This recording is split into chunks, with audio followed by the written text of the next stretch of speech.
Clara Whitmore's hands shook as she set the plate down. Not from the cold, not from exhaustion.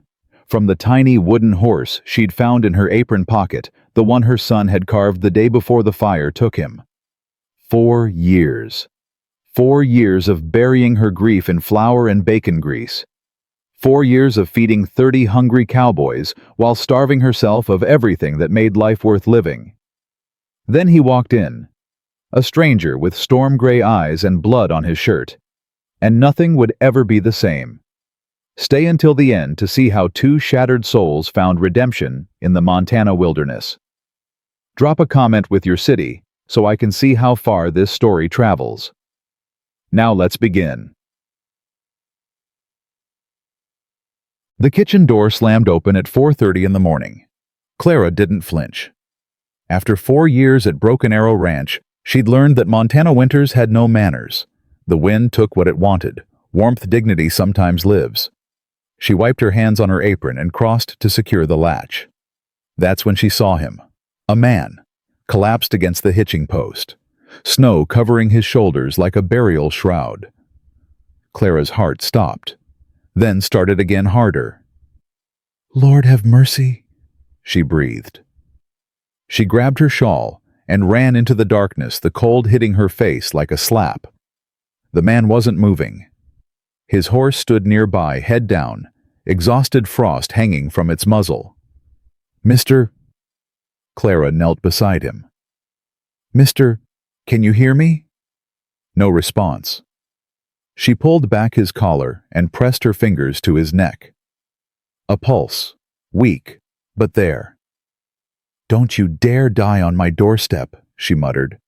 "I've got enough ghosts already." Getting him inside nearly broke her back. He was tall, 6 feet, maybe more, and solid muscle despite being half frozen. Clara dragged him through the kitchen door, leaving a trail of snow and something darker. Blood. She rolled him onto his back near the stove and finally got a good look at his face. Sharp jaw, dark hair matted with ice, a small scar on his chin. His clothes were quality once, but road-worn now. His boots had seen 1,000 miles of hard riding. "Who are you?" Clara whispered. His eyes opened. Gray, like storm clouds, like gunsmoke. They focused on her with a sharpness that didn't match his broken body. "Where?" His voice cracked. "Broken Arrow Ranch, Montana territory." Clara pressed him back down when he tried to rise. "Stay still. You've lost blood." "How much?" "Enough that you shouldn't be conscious." She was already reaching for her medicine kit. "What happened to you?" He was quiet for a long moment. Too long. "Trouble," he finally said. "That ain't an answer." "It's the only one I got, ma'am." Clara's jaw tightened. She'd dealt with drifters before, men running from debts, from wives, from the law. They all had that same look, hunted, haunted, holding secrets like weapons. "I'm going to need to see the wound." He hesitated, then nodded. She unbuttoned his shirt with steady hands. The wound was on his left side, just below the ribs. A bullet grazed deep but clean. He'd been lucky, if you could call getting shot lucky. "This needs stitching." "Do it." "It'll hurt." Something flickered in those gray eyes, almost like amusement. "Ma'am, I've been riding 3 days with a hole in my side. Pain and I are old friends." Clara threaded her needle. "Bite down on this." She handed him a leather strap. "And for God's sake, don't scream. The hands start waking up at 5. He took the strap, his eyes never leaving her face. "You've done this before." "More times than I care to count." She poured whiskey over the wound. He hissed, but didn't cry out. "Hold still." The first stitch made his whole body go rigid. The second drew a grunt from deep in his chest. By the third, his breathing had steadied, controlled, deliberate. This man knew how to handle pain. "You're either very brave or very stupid," Clara said. "Been called both. Which is true? Depends on the day." She tied off the final stitch and sat back. Her hands were steady, but her heart was racing. When was the last time she'd been this close to a man? She couldn't remember. Didn't want to remember. "You'll live," she said. Barely. "I'm obliged to you, ma'am." "It's miss. And don't be obliged yet. You still owe me an explanation." She wiped her hands on a clean cloth. "Men don't ride 3 days through a blizzard with bullet holes unless they're running from something. Or someone." He sat up slowly, wincing. "Maybe I was running toward something."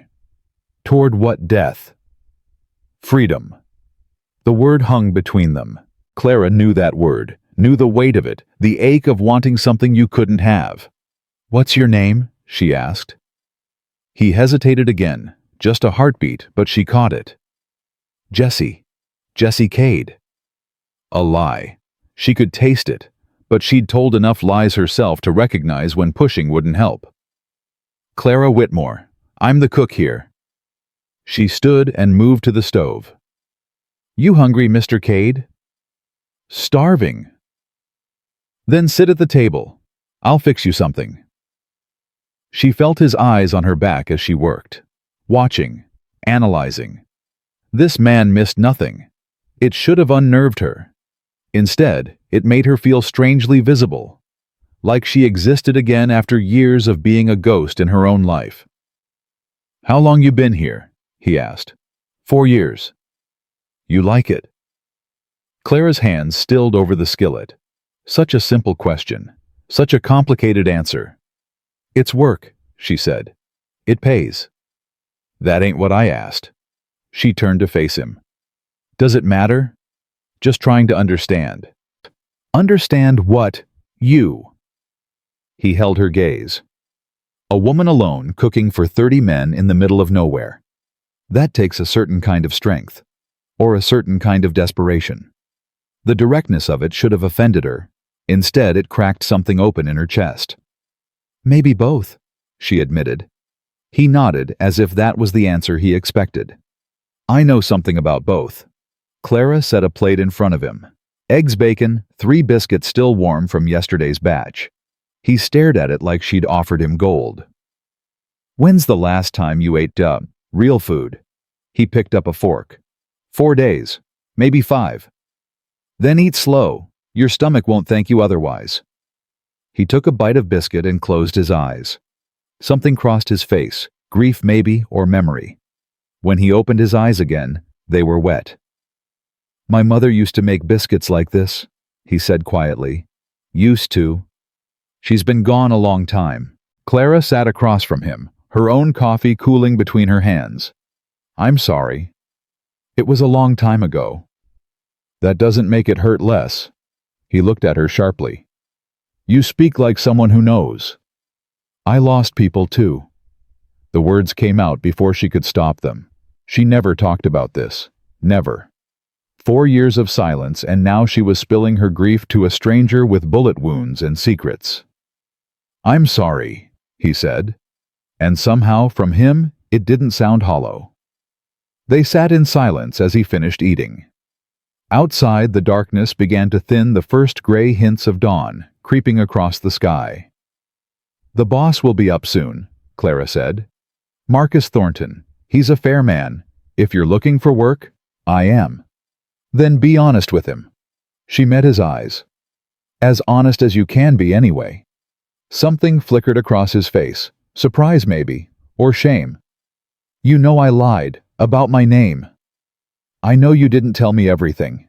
Clara stood and gathered his empty plate. "I figure everyone's got a right to their secrets.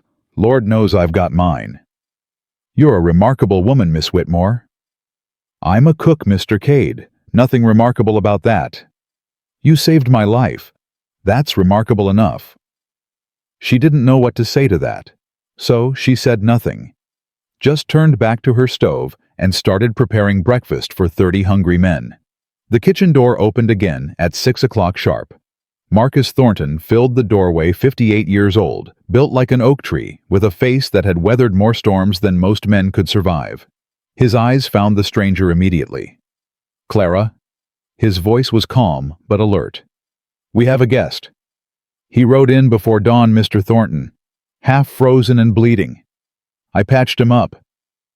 Marcus crossed the room in 3 strides. He stood over Jesse, studying him with eyes that missed nothing. You got a name, son? Jesse Cade, sir. Marcus's eyes narrowed. Something flickered their recognition. Suspicion Clara couldn't tell. That horse outside yours? Yes, sir. Good animal. Quarter horse, if I'm not mistaken. Texas breeding. Jesse's jaw tightened. You know your horses, Mr. Thornton. I ought to. Been raising them 40 years. Marcus pulled out a chair and sat. Clara, get me some coffee, would you? Mr. Cade and I need to talk. Clara poured the coffee, her ears straining to catch every word. This wasn't just idle conversation. Marcus was testing the stranger, probing for weaknesses, looking for truth. Where you from, son? Here and there, most recently Kansas. Before that, a pause. South. Texas. Jesse's hands tightened around his cup. You seem awful interested in my geography, Mr. Thornton. I'm interested in knowing who's under my roof. Marcus leaned forward. I've been running cattle in this territory for 20 years. I've seen every kind of man. There is good ones, bad ones, and ones just trying to survive. I can usually tell which is which within 5 minutes. And which am I? Marcus was quiet for a long moment. Then he said something that made Clara's blood run cold. You got your daddy's eyes, son. The kitchen went silent. Jesse didn't move, didn't breathe. His face had gone pale beneath the trail dust. I don't know what you mean. I think you do. Marcus's voice was gentle but firm. I knew Harrison Hollister. Worked with him 30 years back before he built his empire in Texas. Before I came north. He paused. You look just like him. Clara's heart hammered. Hollister. The name meant nothing to her, but it clearly meant everything to Jesse. His whole body had gone rigid like a man facing a firing squad. That man's dead, Jesse said flatly. I know. I heard what happened to the family. Marcus shook his head. Terrible business. Harrison, his wife, his eldest son all killed, and the youngest boy wanted for the murder. He didn't do it. The words burst out of Jesse like a gunshot. His hands were shaking now, his carefully constructed calm shattered. I know he didn't, Marcus said quietly. Jesse looked up, shock breaking through his mask. How could you possibly know that? Because I knew Harrison Hollister, and I know his blood. Marcus reached across the table and gripped Jesse's arm. A Hollister might be many things, stubborn, proud, reckless, but they don't murder their own kin. Never have, never will. Clara watched this exchange with her heart in her throat. She didn't understand half of what they were saying, but she understood the emotion, the raw, painful hope breaking across Jesse's face. You believe me, Jesse whispered. I believe what I see, and I see Harrison's boy running for his life, trying to survive in a world that's branded him a killer. Marcus released his arm. You're safe here, son. Whatever name you're using, whatever you're running from, you're safe on my land. Jesse's composure cracked. He bent forward, pressing his hands to his face, and for a moment, Clara thought he might weep. But he pulled himself together, straightening his shoulders with visible effort. I've been running for 7 years, he said hoarsely. 7 years of looking over my shoulder, 7 years of expecting every lawman to put a bullet in my back. Then maybe it's time to stop running. It's not that simple. Silas Crawford, the man who killed my family, he's still out there, still looking for me.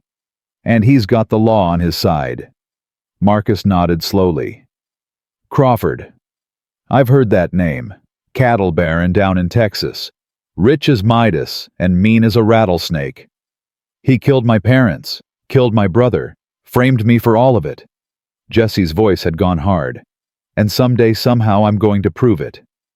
Maybe you will, but not today. Marcus stood.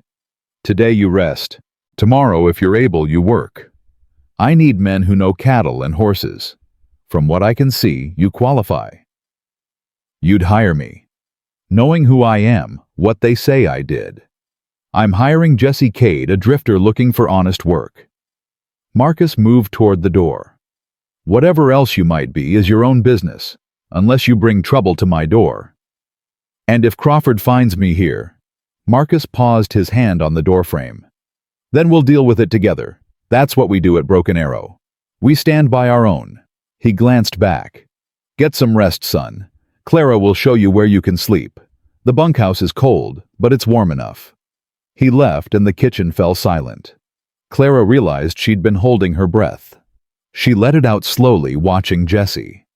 He hadn't moved from his chair, but something in him had shifted. The tension that had coiled through him since he'd arrived was loosening just slightly. He means it, she said. Marcus doesn't say things he doesn't mean. Jesse looked at her. You heard all that. I did. And you're not afraid of what a man wrongly accused of a crime he didn't commit. Clara shook her head. I've known real monsters, Mr. Hollister, or Cade, or whatever you call yourself. They don't ride 3 days through a blizzard and thank a woman for stitching them up. Jesse, he said quietly. Call me Jesse. It's my real name, at least. All right, Jesse. She crossed her arms. You should rest. The hands will be here for breakfast soon, and I can't have a bleeding stranger scaring my customers. A ghost of a smile crossed his face. You have customers. 30 of them. Every morning. Every lunch. Every dinner. She grabbed a stack of plates. They're loud, they're messy, and half of them have the table manners of barn animals. But they're mine to feed. You care about them. They're the closest thing I have to family. The words slipped out before she could stop them. Again, what was it about this man that made her say things she'd kept buried for years? Jesse was watching her with those storm-gray eyes. What happened to your real family? Clara went still. That's not... I told you my story. Or at least part of it. He stood wincing at the pain in his side, but refusing to show weakness. Seems only fair you tell me yours. It's not the same. Isn't it? He took a step closer, not threatening, just present. We're both running, Clara, both carrying weight that's too heavy to bear alone. I can see it in your eyes. Her throat tightened. You don't know me. I'd like to. 4 words. Simple, direct, and somehow more terrifying than anything she'd faced in 4 years. There's a cot in the storage room, she said, her voice rougher than she intended. Back through that door. You can rest there until you're strong enough for the bunkhouse. Jesse studied her for a moment longer. Then he nodded, accepting her retreat. Thank you, Clara, for saving my life. I told you. Not just the stitching. He paused at the storage room door. For treating me like a man instead of a monster. That's rarer than you know. He disappeared into the back room and Clara stood alone in her kitchen, her hands trembling around the coffee pot. Who was this man? What was he doing to her carefully constructed walls? The door banged open again, the hands arriving for breakfast, and Clara snapped back into motion. Eggs to scramble, bacon to fry, 30 hungry men to feed. But for the first time in 4 years, she found herself thinking about something other than the next meal. She found herself thinking about storm-gray eyes and a voice that promised understanding. And that terrified her most of all. The hands ate with their usual chaos, loud conversation, clattering forks, demands for more coffee and more biscuits. Clara moved among them with practiced efficiency, but her mind kept drifting to the man sleeping in her storage room. You all right, Miss Clara? Young Billy McCraw asked, his 17-year-old face full of concern. You seem distracted. I'm fine, Billy. Finish your breakfast. Is it true a stranger came in this morning? Pete said he saw a horse at the hitching post that wasn't ours. There's a new hand resting up. He'll likely start work tomorrow. The table went quiet. 30 pairs of eyes fixed on her. New hand. Tom Mueller, the senior wrangler, frowned. In the middle of winter, that's unusual. Mr. Thornton hired him, that's all I know. Where's he from? I didn't ask. What's his name? Jesse Cade. Tom's frown deepened. Never heard of him. Maybe that's a good thing, Clara said sharply. Maybe it means he's just a man looking for work like the rest of you. The table fell silent. Clara realized she'd been too fierce, too protective. She never defended strangers, never took sides. More coffee, she said, changing the subject. And someone better eat those last biscuits, or I'm giving them to the hogs. After breakfast, the hands filed out to start the day's work. Clara cleaned up alone as always, but she found herself listening for sounds from the storage room. Once, she thought she heard movement. Once, a muffled groan. But she didn't go to check. The man needed rest more than he needed her hovering. It was nearly noon when Jesse emerged. He looked better, still pale, still favoring his left side, but his eyes were clearer and his movements more certain. How do you feel? Clara asked. Human again. He settled into a chair at the table. Mostly. Hungry. Always. She fixed him a plate from the lunch she'd prepared. Cold cuts, bread pickles from the cellar. Simple food, but his eyes lit up like she'd offered him a feast. You're a miracle worker, Clara Whitmore. I'm a cook. Same thing to a starving man. They ate in comfortable silence. Or rather, he ate, while Clara pretended to eat, watching him over the rim of her coffee cup. Can I ask you something? She said finally. You can ask, might not answer. Fair enough. She set down her cup. What really happened to your family? You said this Crawford killed them, but why? What would make a man murder an entire family? Jesse stopped eating. His jaw worked, muscles clenching beneath the stubble. Land, he said finally. Greed. Hate. He pushed his plate away. My father owned 50,000 acres in Texas. Prime cattle country. Crawford wanted it bad enough to kill for it. But killing your family wouldn't give him the land. No, that took lying. Jesse's voice had gone hard bitter. Crawford had witnesses, paid witnesses, who said they saw me kill my parents. Said I did it for the inheritance. The law believed them. But you didn't. No. He met her eyes. I was in town buying medicine for my mother. She'd been sick for weeks. When I got back... He stopped, swallowed hard. They were dead. All of them. And Crawford's men were waiting for me with a story already prepared. Clara's heart ached. She knew that kind of loss. The sudden, brutal kind that left you staggering, unable to believe the world had changed so completely in the time it took to run an errand. I ran, Jesse continued. I shouldn't have it made me look guilty, but I was 25 years old, and I'd just walked into a nightmare. I panicked. Anyone would have. Would they? He laughed, but there was no humor in it. I've been asking myself that for 7 years. If I'd stayed, if I'd fought.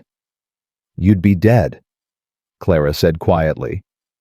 If Crawford was powerful enough to murder your family and frame you for it, he was powerful enough to make sure you never saw trial. Jesse stared at her. That's an unusually practical way of looking at it. I'm a practical woman. You're more than that. The words hung between them, charged with something neither of them was ready to name. I should check on the evening meal, Clara said, rising abruptly. The hands will be in before sunset. Clara. She stopped her back to him. I don't know why you're being kind to me, but I want you to know I'm not going to bring trouble to you. If Crawford's men find me here, I'll leave before they can hurt anyone else. She turned to face him. And go wherever's far enough to keep you safe. You don't even know me. Why would you care about keeping me safe? Jesse stood slowly, crossing to her. He moved carefully, still healing, but there was a gentleness in his approach that disarmed her. Because you saw me, he said quietly. You saw me bleeding on your doorstep, and you didn't call for help. You didn't run for a gun. You saved my life with your own 2 hands. That doesn't mean... And because when I told you the truth about who I am, you didn't flinch, didn't look at me like a criminal. He stopped just close enough to touch if she reached out. You looked at me like a man who needed help. Clara's throat was tight. Maybe I just have bad judgment. Or maybe you're the first person in 7 years to see me clearly. She should step back. Should put distance between them. Should remember all the reasons she'd spent 4 years building walls around her heart. Instead, she stood her ground. I lost my husband and son 4 years ago, she heard herself say. A fire. I was at the schoolhouse teaching when it happened. They died trying to save each other. The words came out flat, emotionless, the only way she could say them. I'm sorry, Jessie said. And like before, it didn't sound hollow. I blamed myself. Still do sometimes. I should have been home, should have been there. But you weren't. No, I was doing my job, teaching children their letters while my boy... Her voice cracked. She stopped, breathed. While my Benjamin burned alive. Jessie said nothing. He just stood there, solid and present, bearing witness to her grief.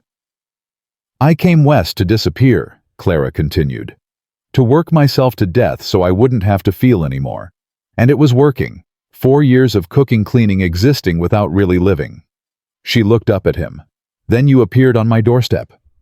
And ruined everything. And reminded me I was still alive. The admission surprised them both. Clara felt heat rise to her cheeks. She'd said too much, revealed too much. I should... Wait. Jessie's hand caught hers. His palm was calloused and warm. You're not the only one who's been reminded. Their eyes held. Something passed between them, recognition, understanding the fragile beginning of something neither had expected. I'm not looking for anything, Clara said quietly. Neither am I. I don't know how to trust anymore. Neither do I. So, what is this? Jessie's thumb brushed across her knuckles. A small gesture, but it sent warmth flooding through her. This is 2 broken people standing in the same kitchen, he said. That's all, for now. For now. The words hung between them, full of possibility. The kitchen door opened, and they sprang apart. Marcus Thornton stood in the doorway, his weathered face unreadable. Jessie, feeling better? Yes, sir, much better. Good. Marcus glanced between them, missing nothing. I need you to come with me. There's something you should see. What is it? Doc Whitfield's here. Rode in from Billings this morning. Marcus's eyes were steady. Says he has documents that might interest a man named Hollister. Clara's breath caught. Jessie went absolutely still. What kind of documents? The kind that might clear your name. Marcus held the door open. If you're ready to stop running, son, now's your chance. Jessie looked at Clara. In his eyes, she saw hope warring with fear, the desperate wish for freedom battling 7 years of learned caution. Go, she said softly. I'll be here when you get back.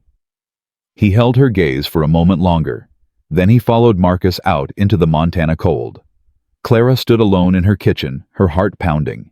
Whatever happened next, nothing would be the same. And for the first time in 4 years, that thought didn't terrify her. It gave her hope. The doc's hands trembled as he spread the papers across Marcus's desk.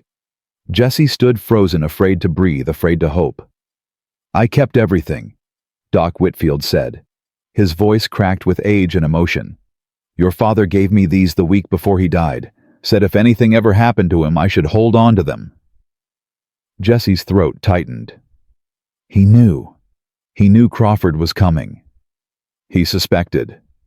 The doc pushed his spectacles up his nose. Harrison was no fool. He'd been receiving threats for months, anonymous letters, dead cattle, fences cut in the night. Marcus leaned forward. What are these documents, Henry? Land deeds, original surveys, and most importantly? The doc pulled out a yellowed envelope. Letters, from Crawford to Harrison. Threatening letters, demanding he sell the land or face consequences.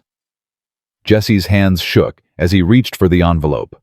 The handwriting was familiar. He'd seen it on wanted posters with his own face.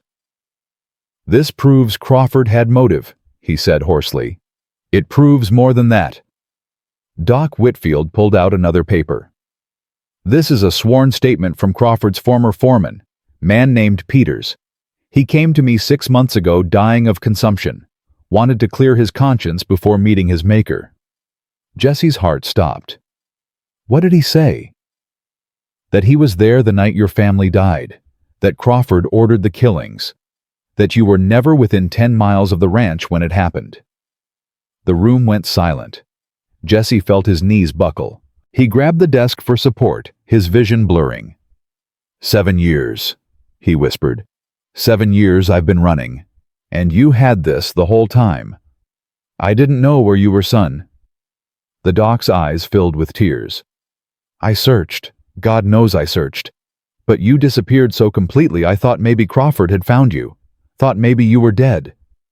I might as well have been. Marcus's hand gripped Jesse's shoulder. But you're not. You're here. And now we have proof. Proof that won't mean anything if Crawford gets to me first. Jesse straightened, forcing steel into his spine. He's got money, power, half the lawmen in Texas in his pocket. But not all of them. Doc Whitfield gathered the papers carefully. There's a federal marshal in Helena, man named Douglas. He's been investigating Crawford for years. Cattle fraud, land theft, witness tampering. He just never had enough evidence. And now he might. The doc met Jesse's eyes. If you're willing to testify. If you're willing to stop running and fight. Jesse looked at Marcus, at the doc, at the papers that represented 7 years of stolen life. I'm willing, he said quietly, but I need time. Time to heal. Time to figure out how to do this without getting everyone here killed. You've got time, Marcus said. Winter's setting in. Nobody's going anywhere for the next few months. Crawford doesn't know you're here. Yet. Marcus nodded grimly. So we stay alert. We watch the roads, and we prepare. Jesse turned toward the window. Through the frost-covered glass he could see the cookhouse, could see the warm light spilling from its windows, could see Clara moving past her silhouette, graceful and strong. There are people here I don't want to see hurt, he said quietly. Marcus followed his gaze. A small smile crossed his weathered face. Then we make sure they're not. The days that followed settled into a rhythm Jesse hadn't known in years. He healed faster than expected. Clara's stitching was as good as any doctor's, and by the end of the week, he was working alongside the other hands. The men were wary at first, a stranger in their midst appearing from nowhere in the dead of winter. But Jesse knew how to work, knew cattle and horses better than most men knew their own names. And slowly, grudgingly, the hands began to accept him. You're good with that rope, Tom Mueller admitted one afternoon. They were sorting cattle in the holding pen, breath fogging in the bitter cold. Where'd you learn Texas? Jesse threw another loop clean and precise. Started working cattle before I could walk. Texas, huh? Tom's eyes narrowed. Lot of trouble down in Texas these days. Trouble everywhere if you're looking for it. Tom studied him for a long moment. Then he nodded, some decision made. Fair enough. Just mind you don't bring any trouble here.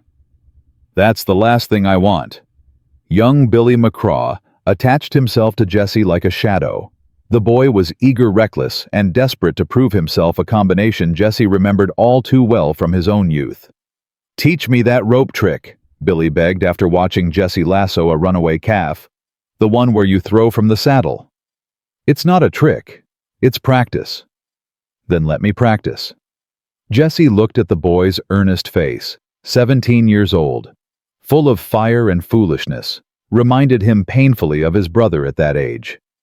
All right, he said. But you listen to every word I say. No showing off. No taking risks. Understand? Yes, sir. And don't call me sir. Makes me feel old. Billy grinned. Yes, Jesse.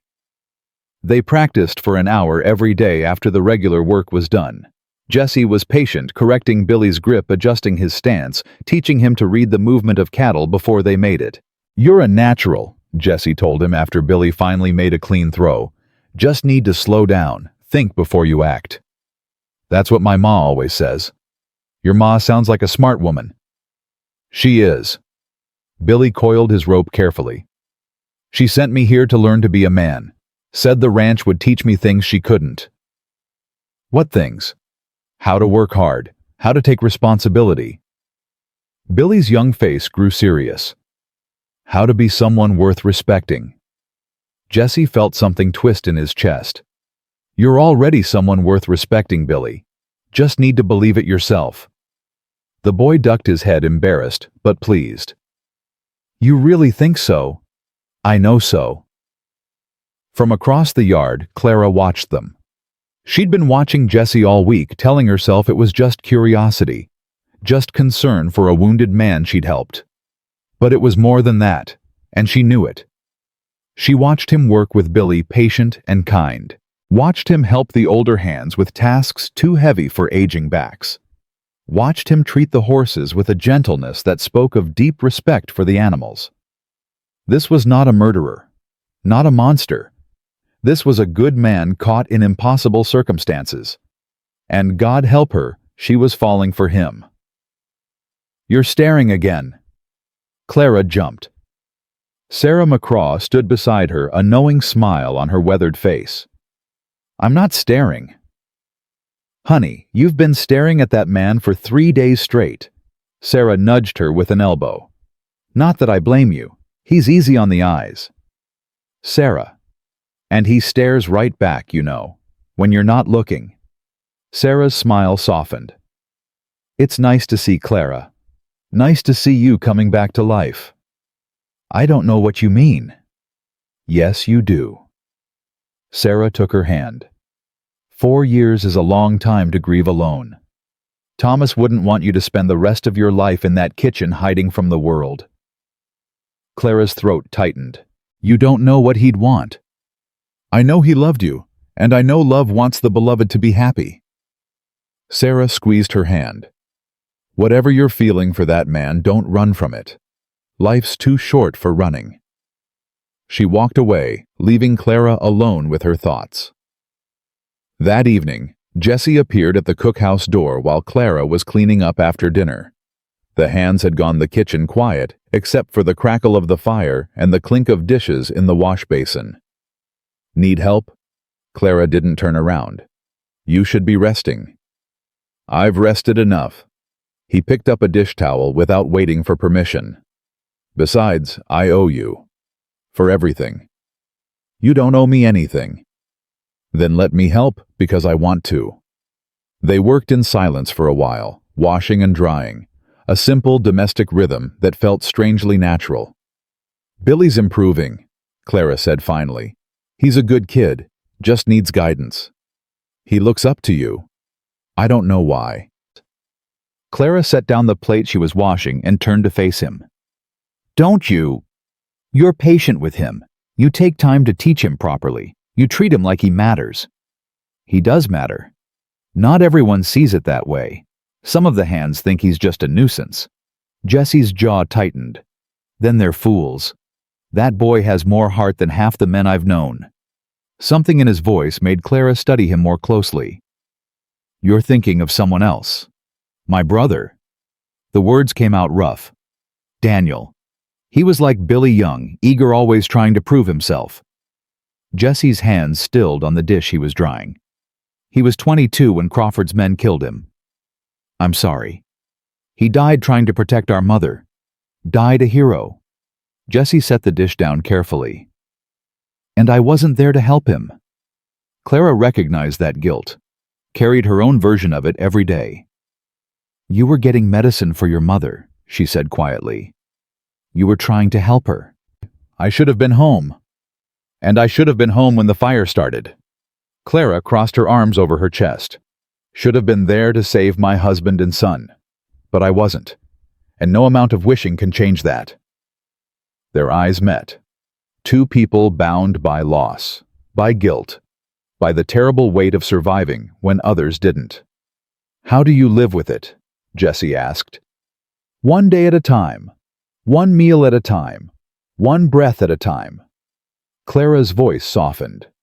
"And lately I've started to wonder if maybe surviving isn't something to feel guilty about. Maybe it's something to honor. Honor. By living. Really living. Not just existing." She took a step closer to him. "My son Benjamin, he was 3 years old. Full of joy. Full of wonder. He would have hated seeing me like this, closed off, afraid, half dead inside." Jesse's hand rose slowly, hovering near her face, but not touching. "You're not half dead, Clara. You're the most alive person I've met in 7 years. I didn't feel alive until you came." The admission hung between them. Raw, honest, terrifying. Jesse's fingers brushed her cheek.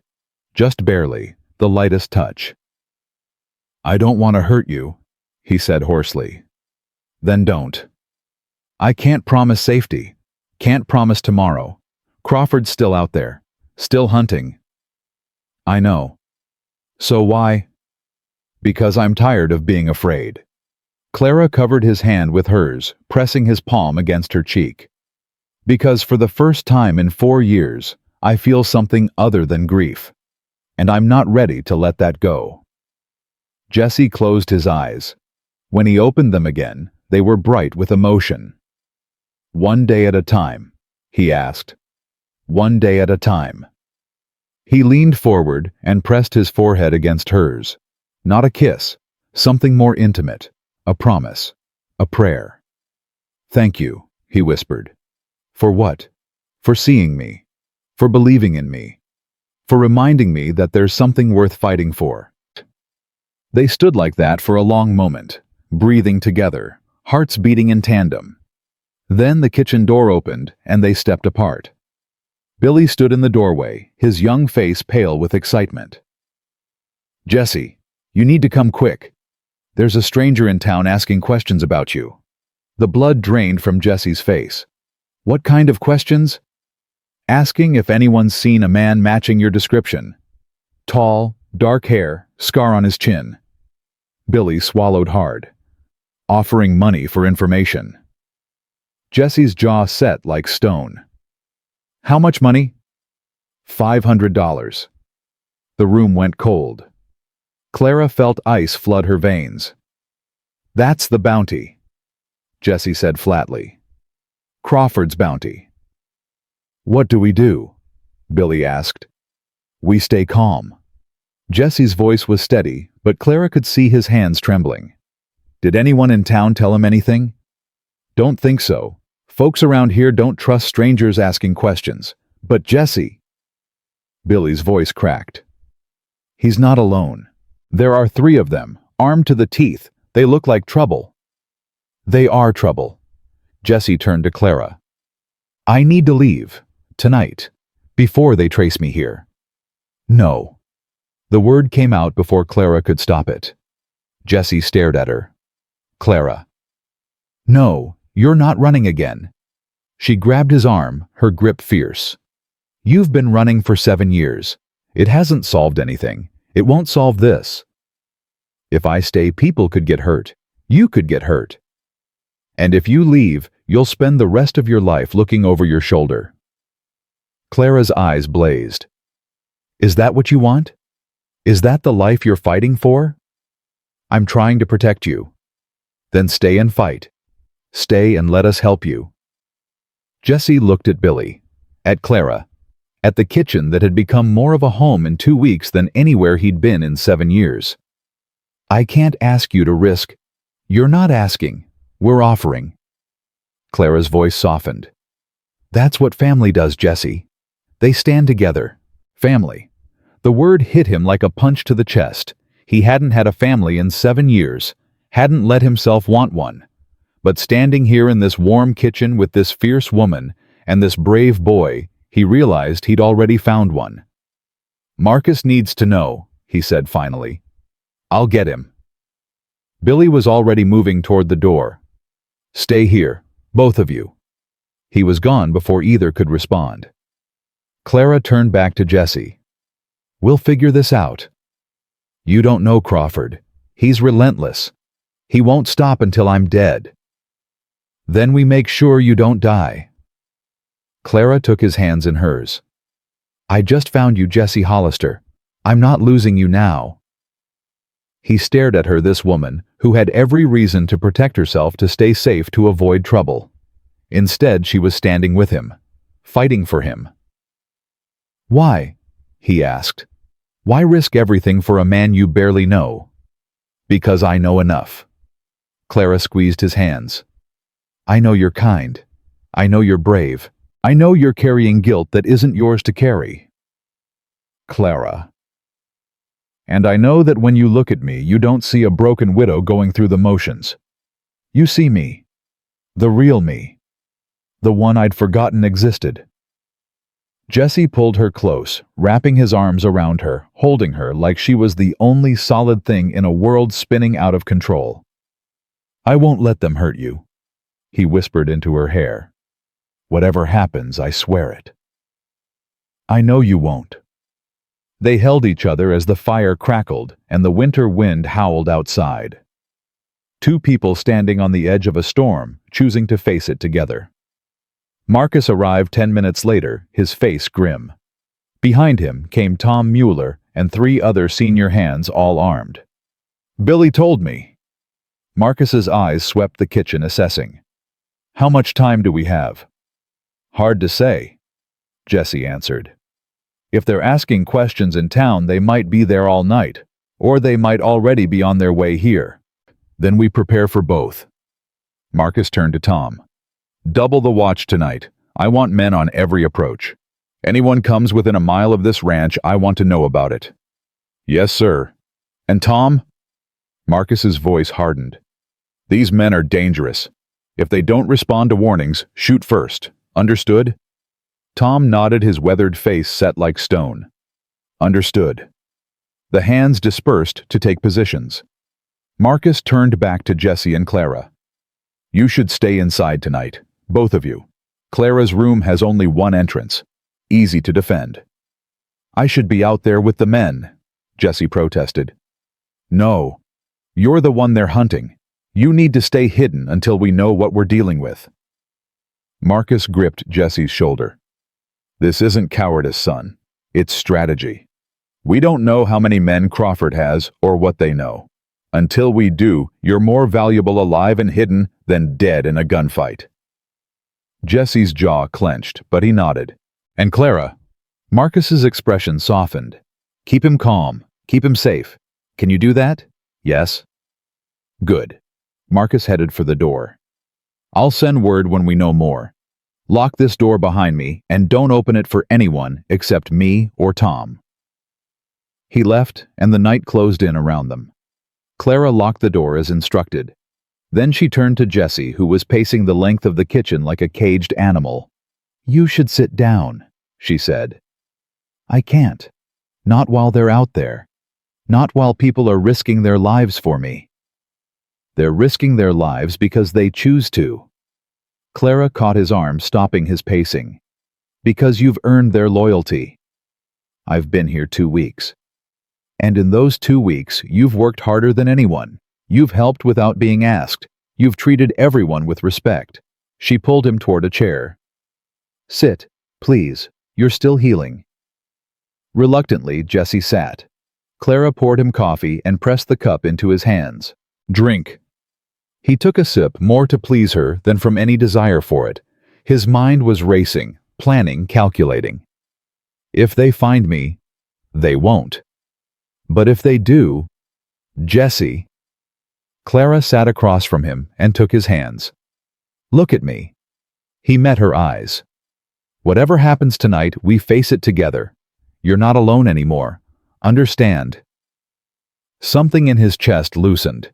The constant tension he'd carried for 7 years, the hypervigilance, the certainty that he could only rely on himself, it began to crack.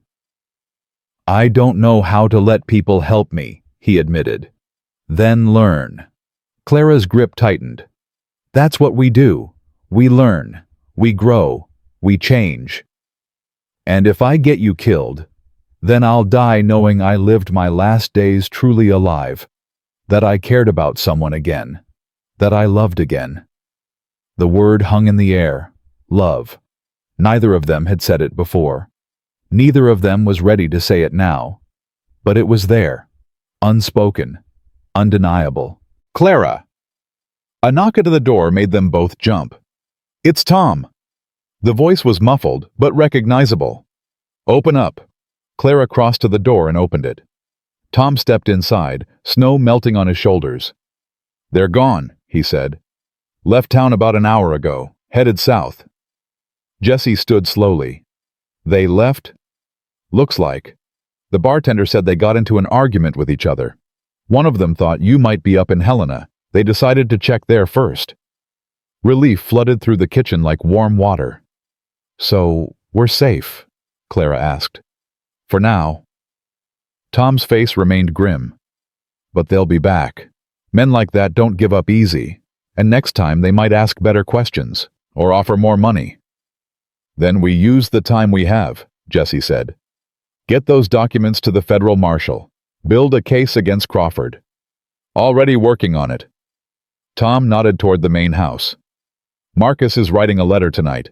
Doc Whitfield's adding his sworn statement. Come spring, we'll ride to Helena and present everything to Marshal Douglas ourselves. Come spring. Jessie's voice was heavy. That's months away. Months for Crawford's men to search Helena. Months for the trail to go cold. Tom actually smiled. Sometimes winter is a blessing, son. Makes it easier to hide. After Tom left, Clara relocked the door and turned to Jessie. He was standing by the window, staring out at the darkness. She crossed to him and slipped her hand into his. You should sleep, she said.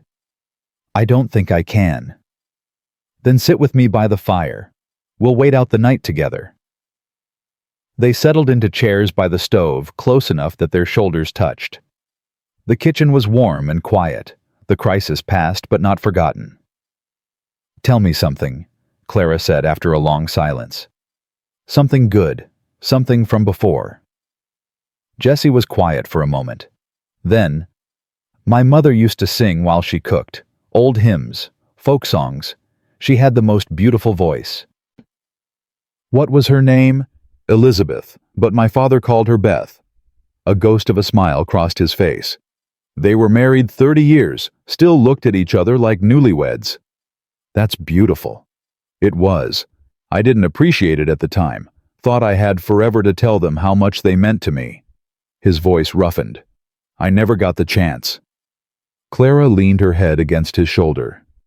Tell me about your brother. Daniel was 4 years older than me, stronger, braver, everything I wanted to be. Jessie's arm came around her, pulling her closer. He used to protect me from bullies when I was small, said that's what big brothers were for. He sounds wonderful. He was. He would have liked you. Clara smiled. You think so? I know so. He always said I needed someone who could stand up to me, someone with fire. I have fire. You saved a stranger's life without hesitation. You stood up to me when I tried to run. You looked a wanted man in the eye and told him you believed him. Jessie's voice softened. That's more than fire, Clara. That's courage. She lifted her head to look at him.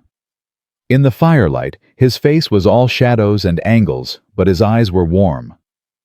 I wasn't always like this, she said. Before the fire, I was gentle, soft. Thomas used to say, I was too kind for this world. What changed? Everything. When you lose everything you love in a single day, you either break or you harden. Clara's voice was matter of fact. I hardened, built walls, kept everyone at a distance. But not me. No. She reached up to touch his face. Not you. Jessie turned his head and pressed a kiss to her palm. A simple gesture, but it made her heart race. We should wait, he said quietly. Until this is over. Until Crawford is stopped. I know. I don't want to start something I might not be able to finish. I know that too. They sat in silence, hands intertwined, watching the fire burn low. But when it's over, Jesse said finally, when Crawford is gone and my name is cleared, yes. He turned to face her fully. I'd like to take you walking on a Sunday, proper-like, the way a man courts a woman he respects. Clara felt warmth bloom in her chest. I'd like that. And maybe if things go well, one day at a time, she reminded him. Remember, one day at a time. He smiled, and the smile transformed his whole face. But I'm allowed to hope, aren't I? We're both allowed to hope. Outside the wind howled, and the snow fell. Somewhere out there dangerous men were hunting. But inside the kitchen, two broken people had found something unexpected. They'd found each other, and that for now was enough. The night passed slowly but peacefully.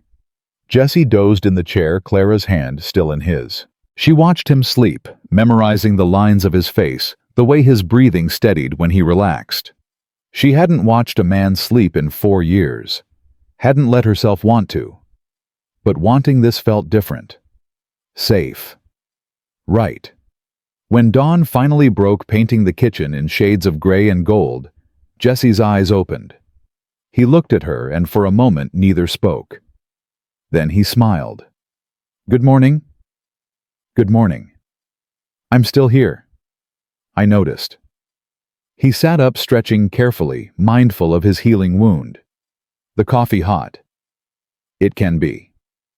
Clara rose to tend the stove, and Jesse watched her move through the familiar morning routine. There was something sacred about it, something he hadn't known he was missing. Clara, she turned. Whatever happens next, he said quietly. Whatever Crawford throws at us, I want you to know. The kitchen door burst open. Billy McCraw stood there, wild-eyed and gasping for breath. The cattle, stampede, Tom's hurt. We need help now. Jesse was on his feet before Billy finished speaking. Where? North pasture. Something spooked them. Tom tried to turn the herd and his horse went down. Jesse grabbed his coat and hat. Let's go. Jesse, wait! Clara started, but he was already running. Jesse rode hard through the blinding snow, Billy close behind. His wound screamed with every jolt of the horse, but he pushed the pain down. Tom was hurt. The herd was scattered. Nothing else mattered.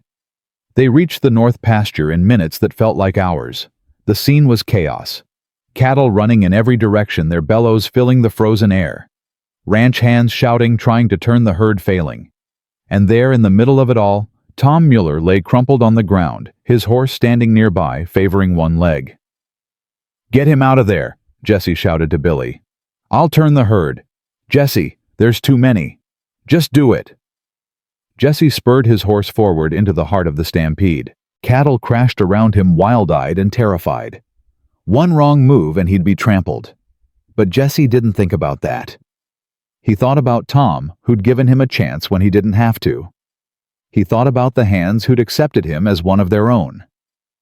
He thought about Clara waiting back at the cookhouse. He couldn't let them down. Yeah. Jesse swung his rope, cracking it above the lead cattle's heads. Turn, you stubborn, turn. The lead steer hesitated. Then slowly, impossibly, it began to curve. The others followed their momentum, shifting, the deadly straight line becoming a circle.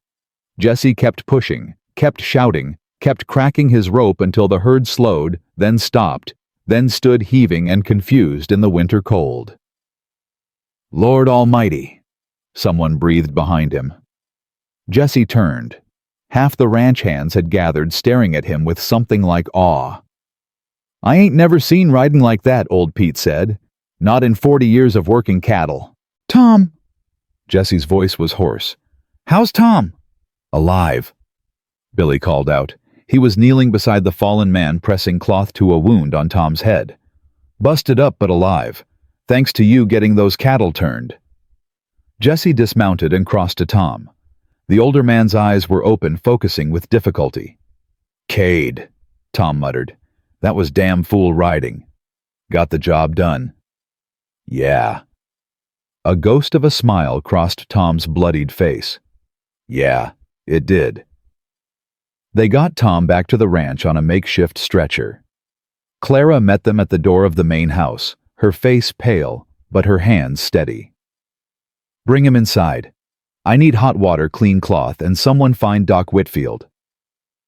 Doc went to town this morning, Marcus said. Won't be back until tonight. Then I'll handle it myself. Clara was already rolling up her sleeves. Jesse helped me get him to the bed.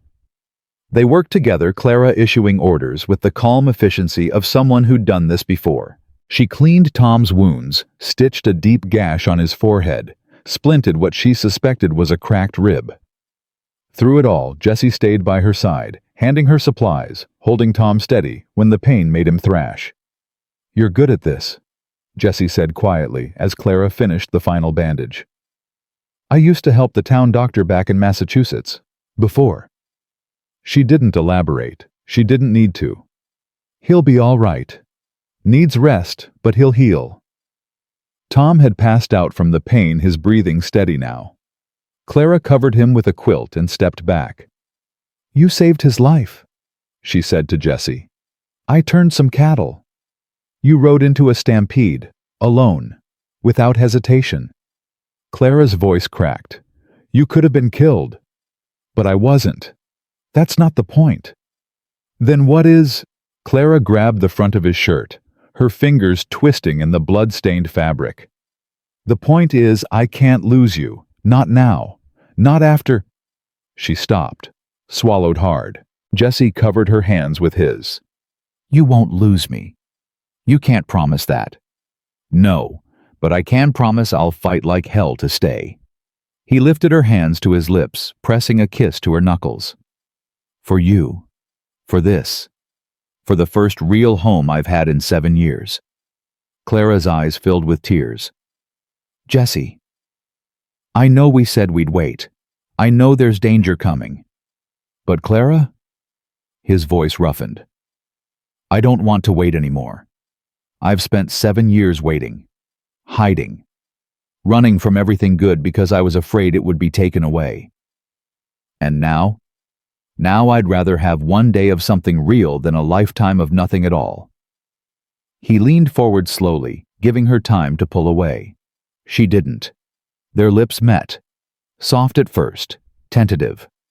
Two people who'd forgotten how to trust learning again. Then Clara's hand slid up his chest around his neck, pulling him closer. The kiss deepened, became something more. Something hungry. Something that had been building since the moment he'd collapsed on her doorstep. When they finally broke apart, both breathing hard, Jesse rested his forehead against hers. I love you, he said. I know it's too soon. I know there's no good reason for you to believe me. But I love you, Clara Whitmore. I think I have since you stitched me up and told me not to scream. Clara laughed, the sound wet with tears. I love you too. And you're right, it's too soon and there's no good reason and I don't care. I love you anyway. They held each other in the quiet room, Tom's steady breathing the only sound. What do we do now? Clara asked. Now we wait. For Doc Whitfield. For spring. For the chance to clear my name. Jesse pulled back enough to look at her. And we stay together. Whatever comes. Whatever comes. Clara agreed. The peace lasted 3 days. 3 days of stolen moments and growing hope. 3 days of Jesse working alongside the hands while Clara watched from the cookhouse window. 3 days of evening conversations by the fire hands, intertwined hearts opening. Then the riders came. It was late afternoon when Billy spotted them. 6 men on horseback approaching from the south road. Armed. Dangerous. Moving with purpose. Jesse. Billy burst into the barn where Jesse was grooming his horse. Riders coming. 6 of them. And Jesse. The boy's face was white. One of them is the man from town, the one asking questions. Jesse's blood went cold. Get Marcus. Get the hands armed. And Billy. He grabbed the boy's shoulder. Keep Clara in the cookhouse. Lock the door. Don't let her out no matter what. What about you? I'll be fine. Jesse, go. Billy ran. Jesse finished strapping on his gun belt with hands that didn't shake. He'd known this was coming, had been preparing for it since the night Crawford's men appeared in town. Now it was here. He walked out of the barn to find Marcus already in the yard, rifle in hand. The other hands were taking positions, spreading out to cover the approaches. You should stay hidden, Marcus said quietly. No, this is my fight. It's all our fight now. The riders reached the edge of the ranch and stopped. Their leader urged his horse forward a few paces, a big man with a cruel face and dead eyes. We're looking for a man named Jesse Hollister, he called out. Word is, he's working here under a false name. Don't know anyone by that name, Marcus replied calmly. That's so. The man smiled, but there was no warmth in it. Then you won't mind if we search the place? Actually, I do mind. This is private property. You've got no authority here. Authority? The man laughed. We've got all the authority we need. His hand moved toward his gun. I wouldn't do that, Jesse called out, stepping forward into clear view. 6 against 12 aren't good odds, even for Crawford's men. The leader's eyes fixed on Jesse. Recognition flickered across his face. Jesse Hollister, finally. He spat in the dirt. You've led us on quite a chase, boy. I'm not a boy anymore, Harlan, and I'm done running. The man Harlan shifted in his saddle. Crawford wants you dead, preferably slow. Says you owe him for 7 years of trouble. Crawford owes me my family, my home, my life. Jesse's voice was steady but cold as winter ice. Tell him if he wants me, he can come get me himself, instead of sending dogs to do his killing. Harlan's face darkened. Big talk for a dead man. I'm not dead yet. Matter of time. The tension stretched tight as a bowstring. Jesse could feel the hands behind him ready to fight. Could feel Clara's eyes on him from the cookhouse window. You've got 2 choices, Jesse said. Ride away now and tell Crawford I'm waiting for him. Or try your luck and die in this yard. You think you can take all 6 of us? I think these men behind me won't let you leave alive if you start shooting. Jesse's hand hovered over his gun. Your choice, Harlan. How do you want to die? For a long moment, nobody moved. Then Harlan laughed again, but this time there was something uncertain in it. He looked at the armed men surrounding them, at the rifles pointed from barn loft and bunkhouse windows. This ain't over, Hollister. I know it isn't. Crawford will come. And when he does, all these people who took you in, Harlan's smile turned vicious. They'll burn right alongside you. Then I'll be ready. Harlan held Jesse's gaze for another moment. Then he jerked his head at his men. Let's go. We got what we came for. They wheeled their horses and rode back the way they'd come, disappearing into the gathering dusk. Nobody relaxed until they were completely out of sight. They'll be back, Marcus said quietly. I know. With more men. Maybe Crawford himself. I know that too. Marcus turned to face Jesse fully. Then we'd better be ready. And son? He gripped Jesse's shoulder. It's time everyone here knew the full truth. Who you really are. What we're really fighting for. Jesse nodded slowly. Gather the hands. I'll tell them everything.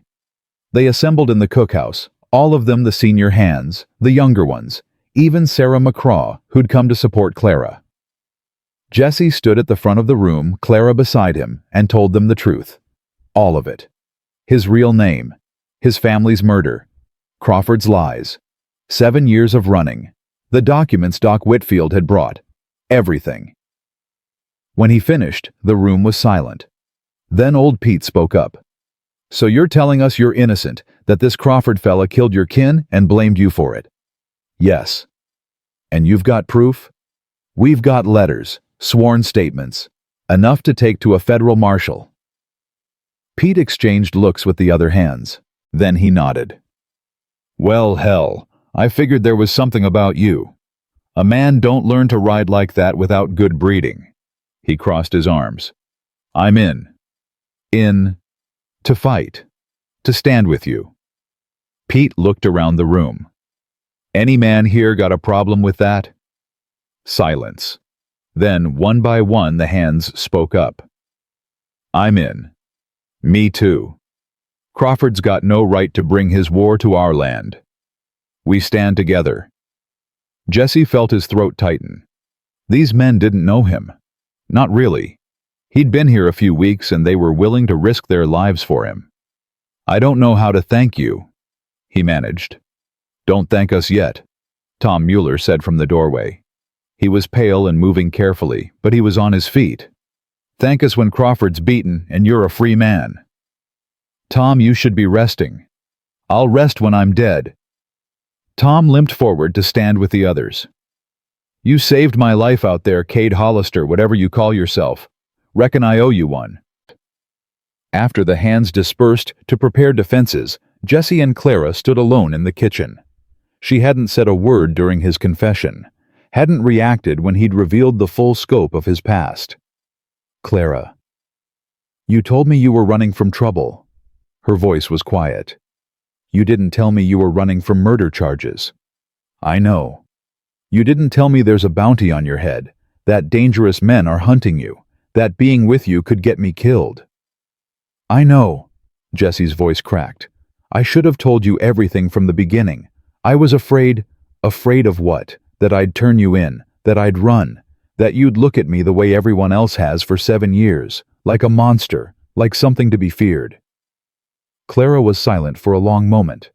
Jesse's heart hammered in his chest. Then she crossed to him and took his face in her hands. You listen to me, Jesse Hollister. I have looked into your eyes. I have held your hand.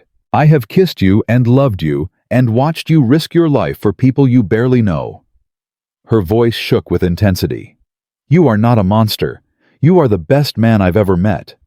Clara, I'm angry that you didn't tell me everything. I'm scared of what's coming, but I am not walking away. Her eyes blazed. You hear me? I am not walking away. Jesse pulled her into his arms, holding her so tight he could feel her heart beating against his chest. I don't deserve you. Probably not. There was a hint of her old fire in the words. But you've got me anyway, so deal with it. He laughed, the sound choked with emotion. Yes, ma'am. They held each other as darkness fell outside, and the ranch prepared for war. The next morning brought an unexpected visitor. Doc Whitfield rode in at dawn, his horse lathered despite the cold. He barely waited for the animal to stop before swinging down and hurrying toward the main house. Jesse Marcus, where are you? Jesse met him on the porch. Doc, what's wrong? Nothing's wrong. Everything's right. The old man was grinning something Jesse had never seen before. I found it. I found the evidence we need. What evidence? Come inside. Everyone needs to hear this. They gathered again in the main house, Jesse, Clara, Marcus, Tom, and the senior hands. Doc Whitfield spread papers across the table, his aged hands trembling with excitement. I've been corresponding with Marshal Douglas in Helena. Sent him copies of the documents I had. Yesterday he sent this back. He held up a letter. Official seal. Federal government. It's a warrant, Doc said, for Silas Crawford's arrest, on charges of murder fraud and witness tampering. The room exploded with reactions. Jesse grabbed the table edge for support. How? He managed. The marshal's been building a case against Crawford for years. Your father wasn't his only victim. Crawford's been stealing land, killing settlers, bribing lawmen all across Texas. Doc's voice shook with triumph. But nobody would testify. They were all too scared. And now we've got Peter's deathbed confession. We've got your father's letters proving Crawford's threats. And we've got something else. Doc pulled out another document. A witness. A man named Samuel Tucker, former deputy who helped frame you. He came forward last month, says he can't live with the guilt anymore. Jesse's knees gave out. He sank into a chair, staring at the papers like they might disappear. It's over, he whispered. It's really over. Not quite. Marcus's voice was gentle but firm. "Crawford doesn't know about the warrant yet, and he's got men heading here. We need to survive long enough for the marshal to act." "How long?" "Douglas is riding south with a federal posse. Should be here within the week." "A week?" Jesse looked up. "Crawford's men could be back any day." "Then we hold them off." Marcus's jaw set. "We've faced worse odds. We'll face these too." Clara took Jesse's hand, squeezing tight. "1 week. We can survive 1 week." "We can survive anything," Jesse said, strength returning to his voice. "Together." The next few days passed in tense preparation. The hands fortified the ranch, setting up defensive positions, stockpiling ammunition, establishing watch rotations. Jesse worked alongside them, his wound nearly healed, now his body strong, his mind focused. This was it. The confrontation he'd been running from for 7 years. But he wasn't running anymore. Clara kept the men fed, kept morale high, kept Jesse grounded when the waiting threatened to drive him mad. "You're going to wear a hole in that floor," she told him one night, watching him pace the cookhouse. "I can't help it." "Come here." She patted the chair beside her. "Sit." He sat. She took his hand. "Whatever happens," Clara said, "I want you to know something. These past weeks with you, they've been the happiest I've had since I lost Thomas and Benjamin." "Clara, let me finish." She squeezed his hand. "I was dead inside when you came here, going through the motions, existing but not living. You changed that. You changed me too. Then we saved each other." She smiled that rare smile that transformed her whole face. "Seems like a good foundation for a future." "If we have a future." "We will." Her voice was fierce. "We will, Jesse, because I refuse to accept any other outcome." He leaned forward and kissed her. Soft, sweet, full of promise. "I love you," he said. "I love you too." They sat together by the fire hands, intertwined hearts beating in tandem. Tomorrow would bring danger. Tomorrow would bring fear.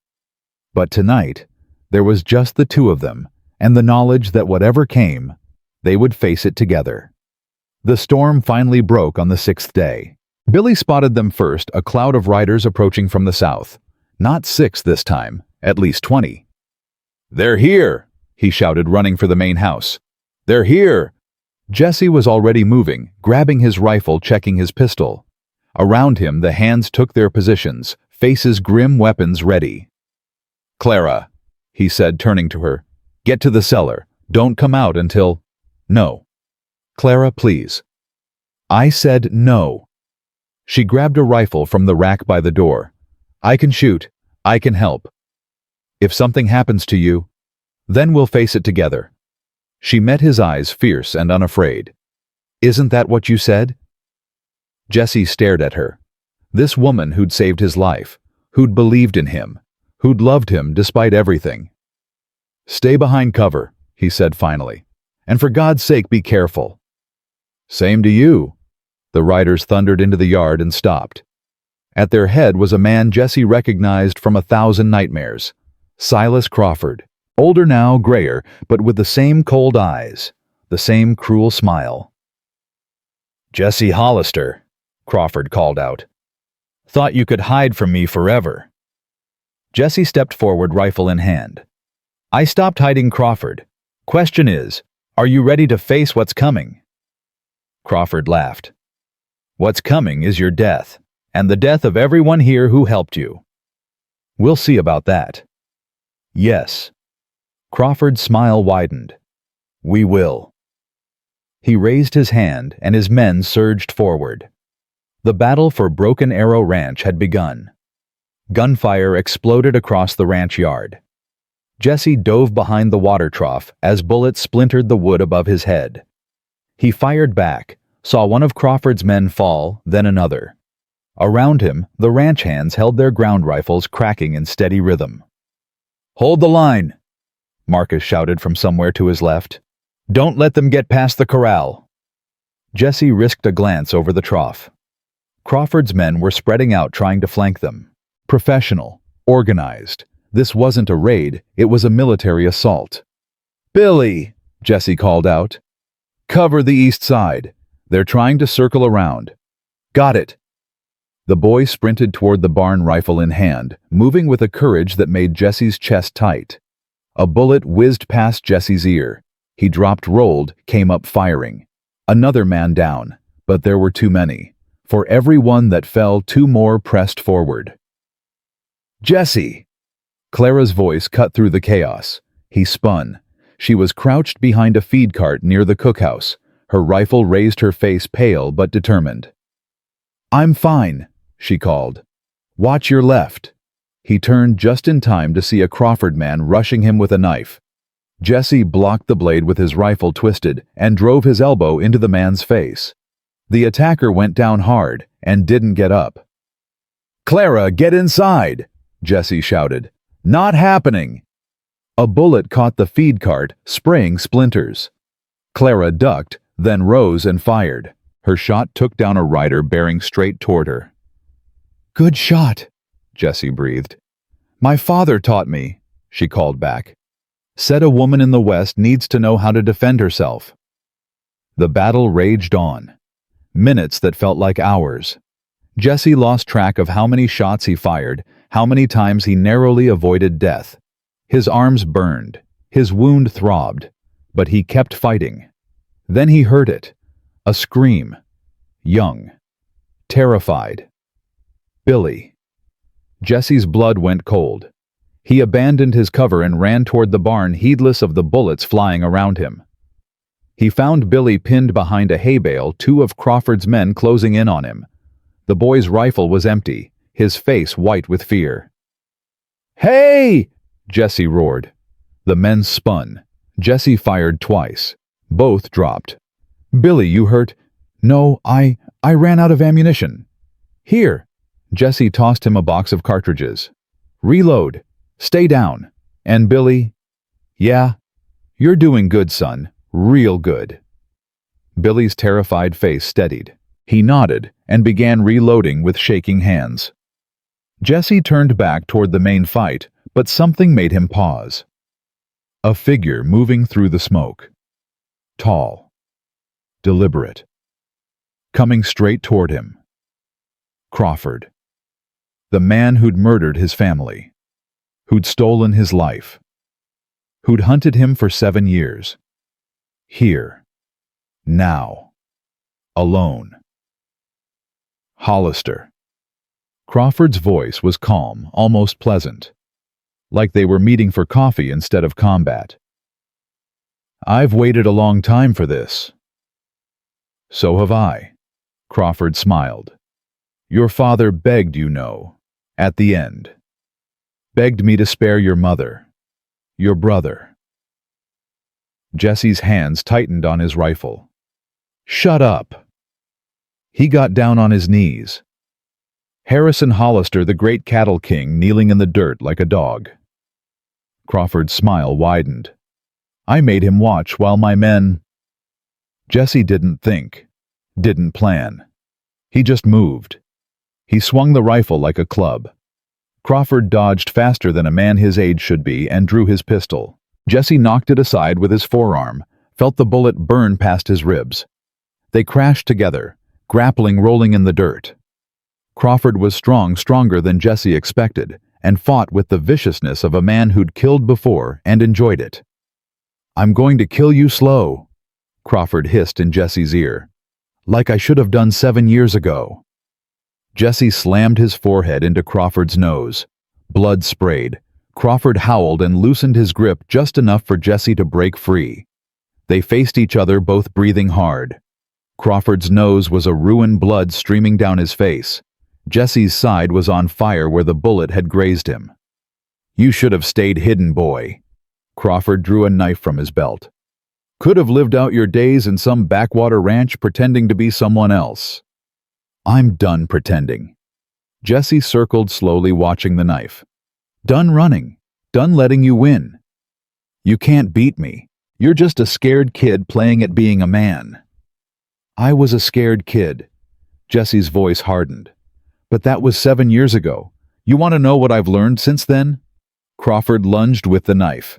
Jesse sidestepped, grabbed his wrist and twisted. The knife clattered to the ground. "I've learned that fear doesn't make you weak." Jesse drove his fist into Crawford's stomach. "Running doesn't make you a coward." Another blow to the jaw. "And the only thing standing between me and my life is you." Crawford staggered back, but he wasn't finished.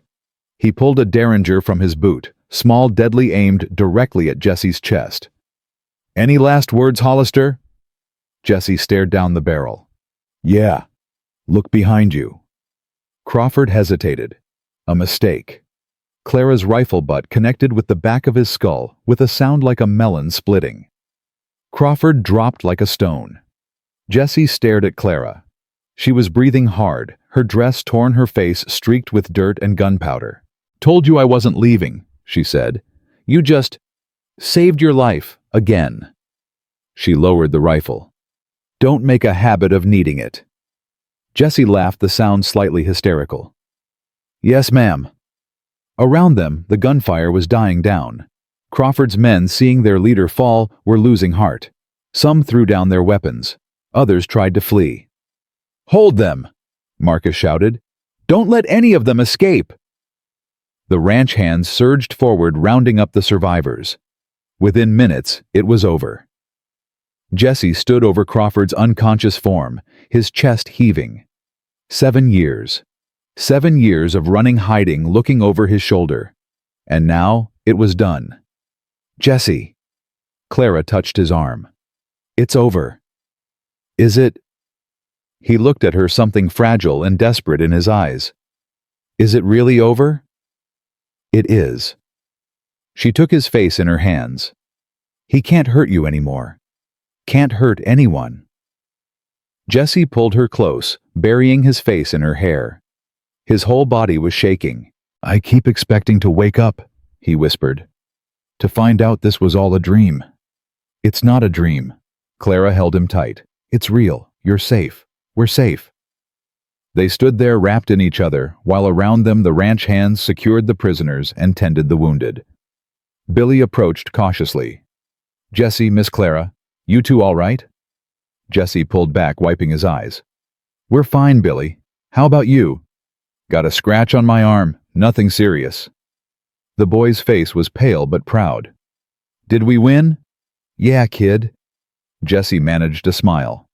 "We won." The next few hours passed in a blur of activity. The wounded were treated. Thankfully, no one from the ranch had been killed, though several had injuries that would take time to heal. Crawford's men were bound and secured in the barn, awaiting the arrival of law enforcement. Crawford himself was kept under heavy guard. When he regained consciousness, his arrogance had faded, replaced by the desperate rage of a man who knew his empire was crumbling. "This isn't over, Hollister," he screamed from where he sat, tied to a support beam. "I've got friends, powerful friends. They'll what?" Jesse crouched in front of him. "Rescue you, I doubt it. From what I hear, most of your friends are already being rounded up. Seems the federal marshals have been waiting for an excuse to move on you." "You're lying." "Am I?" Jesse pulled out the warrant Doc Whitfield had shown them. "This is a federal arrest warrant. For murder. Fraud. Witness tampering." He smiled, but there was no warmth in it. "You're finished, Crawford. Everything you built, everything you stole, it's over." Crawford's face contorted with fury. "I should have killed you myself. Should have cut your throat the night I killed your family." "Yeah." Jesse stood. "You should have, but you didn't. And now you're going to spend the rest of your life in prison thinking about that mistake." He walked away without looking back. Clara found him later sitting on the porch of the main house, staring at the sunset. The sky was painted in shades of red and gold, beautiful and peaceful, a strange contrast to the violence of the day. "How are you feeling?" she asked, settling beside him. "I don't know." Jesse's voice was distant. "Empty, I think. Like there's supposed to be something inside me, and it's just Gone. The anger, maybe. The fear. Yeah. He looked at his hands. I've been carrying it so long I don't know who I am without it. Clara took one of his hands in hers. You're Jesse Hollister, son of Harrison and Elizabeth, brother of Daniel. A man who survived impossible odds and never stopped being decent despite everything the world threw at him. That's who I was. That's who you are. She squeezed his hand. The past doesn't disappear just because Crawford's been caught. It's part of you, always will be. I don't want it to be. I know. But Jesse... Clara turned his face toward her. That past made you who you are. Made you strong enough to survive. Kind enough to help a wounded stranger turn a stampede. Brave enough to face your demons head on. His eyes met hers. And what about you? What did your past make you? Scared, careful, closed off. She smiled sadly. But it also made me recognize something worth fighting for when I saw it.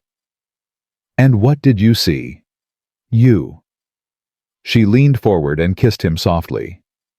I saw you. They sat together as the sun sank below the horizon and the stars began to emerge. The ranch was quiet now, the day's violence giving way to an exhausted peace. What happens now? Clara asked. The marshal should arrive tomorrow or the day after. He'll take Crawford and his men back to Helena for trial. And then I testify. Tell the truth about what happened to my family. Let the law do what it should have done 7 years ago. And after that, Jesse was quiet for a long moment. When he spoke, his voice was barely above a whisper. I don't know. I've never thought past survival. Never let myself imagine a future. Maybe it's time you started. He turned to look at her. In the starlight, her face was soft, beautiful, full of a hope he was only beginning to understand. What kind of future did you have in mind? One where you stop running, where you build something real. Clara's hand found his. With me. Clara. I know it's soon. I know we've got history and baggage and 100 reasons to be careful. Her voice trembled, but held steady. But I'm tired of being careful. I'm tired of protecting myself from happiness because I'm afraid it won't last. You deserve better than a man with a past like mine. I deserve a man who loves me, who respects me, who sees me. Clara's eyes blazed. You do all three, the rest is just details. Jesse stared at her. This woman who'd saved his life, believed in him, fought beside him. Who'd looked at him with eyes that saw past the wanted posters and the violence and the years of running. I love you, he said. God help me, I love you more than I've ever loved anything. Then stay. Clara's voice cracked. Stop running and stay. Where? Here, with me. She gestured at the ranch around them. Marcus needs help. The hands respect you. There's a life here, Jesse. A real life. If you want it. If I want it. Jesse laughed, the sound raw with emotion. Clara, I've wanted something like this since I was 15 years old. A home. A family. Someone to belong to. Then take it. She pulled his hand to her heart. It's yours. I'm yours. If you'll have me. Jesse didn't answer with words. He pulled her close and kissed her, pouring 7 years of loneliness and hope and desperate longing into that single act. When they finally broke apart, both were crying. Yes, Jesse whispered. Yes, I'll stay. Yes to all of it. Clara laughed through her tears. Was that so hard? Hardest thing I've ever done. He wiped his eyes. And the easiest. The federal marshal arrived 2 days later, just as predicted. Douglas was a big man with a no-nonsense manner and a reputation for fairness that had preceded him. He rode into Broken Arrow with 6 deputies, took one look at the secured prisoners, and nodded with satisfaction. Jesse Hollister. He approached Jesse with an extended hand. I've been waiting a long time to meet you. Wish it could have been under better circumstances. I wish it could have been 7 years ago. Douglas's grip was firm. Would have saved us both a lot of trouble. They sat down in Marcus's study, and Jesse told his story from the beginning. The marshal listened without interruption, taking notes, occasionally asking for clarification. When Jesse finished, Douglas leaned back in his chair. You know, Hollister, I've been investigating Silas Crawford for 5 years. 5 years of dead ends and silenced witnesses, and evidence that disappeared before I could collect it. I'm sorry I couldn't. Don't apologize. Douglas held up a hand. You were surviving. That's nothing to be ashamed of. He tapped his notebook. But now we've got him. Thanks to your testimony, Doc Whitfield's documents, and Tucker's confession, we've got enough to put Crawford away for the rest of his natural life. What about the murder charges against me? Already taken care of. Douglas pulled a document from his coat. This is a full pardon signed by the territorial governor. As of this moment, Jesse Hollister is officially a free man. Jesse took the paper with numb hands. A pardon, after 7 years of running. I don't know what to say. Say you'll testify at the trial. Help us make sure Crawford and his men never hurt anyone again. I'll be there. Good. Douglas stood and offered his hand again. Welcome back to the world, Mr. Hollister. The marshal and his deputies left the next morning, Crawford and his surviving men in chains. The ranch hands gathered to watch them go, their faces grim with satisfaction. Good riddance, Pete muttered, as the last horse disappeared over the hill. Amen to that, Tom agreed. Jesse stood apart watching until the riders were completely out of sight. Clara joined him, slipping her hand into his. How does it feel? She asked. Strange. He turned the pardon over in his hands. I keep expecting to wake up, to find out it was all a dream. It's not a dream. I know. Jesse looked at her. But it doesn't feel real yet, like part of me is still running. Give it time. Clara squeezed his hand. You've spent 7 years looking over your shoulder. That doesn't change overnight. What if it never changes? What if I'm always waiting for the other shoe to drop? Then I'll be here to remind you that you're safe. That you're home. Clara stepped closer. Every day for as long as it takes. That could be a long time. I've got nothing but time. Jesse pulled her into his arms. What did I do to deserve you? You saved my life. You believed in me. You showed me that it was possible to hope again. Clara smiled. I'd say we're even. They stood there wrapped in each other as the Montana wind swept across the ranch. Around them, life was already returning to normal. Hands went back to their duties. Cattle lowed in the distance. The cookhouse smoke rose steadily into the winter sky. There's something I need to do, Jesse said finally. What's that? Talk to Marcus. About the ranch. About my father's connection to this place. Jesse's jaw tightened. I need to understand why my father bought this land, what he was planning. Do you want me to come with you? Please. They found Marcus in his study going over paperwork as if nothing had changed. He looked up as they entered, his weathered face creasing into a smile. Jesse, Clara, I was hoping you'd come by. We need to talk. Jesse sat down across from him. About my father. About Broken Arrow. Marcus nodded slowly. I figured this conversation was coming. Doc Whitfield said my father bought this ranch years ago, as a secret investment, but he never told anyone, not even my mother. That's right. Why, what was he planning? Marcus was quiet for a long moment. Then he sighed and reached into his desk drawer, pulling out a faded envelope. Your father gave me this, 20 years ago when we first met. Said if anything ever happened to him, I should give it to his youngest son. Jesse took the envelope with trembling hands. His name was written on the front in his father's familiar handwriting. I've kept it safe all these years, Marcus continued. Waiting, hoping you'd eventually find your way here. You knew I'd come. I knew Harrison Hollister's blood would lead you somewhere safe eventually. Didn't know it would be here, but I prayed for it." Jesse opened the envelope and unfolded the letter inside. His father's voice seemed to reach across the years. "My dearest Jesse," he read aloud. "If you're reading this, then my worst fears have come true. But you survived. I knew you would.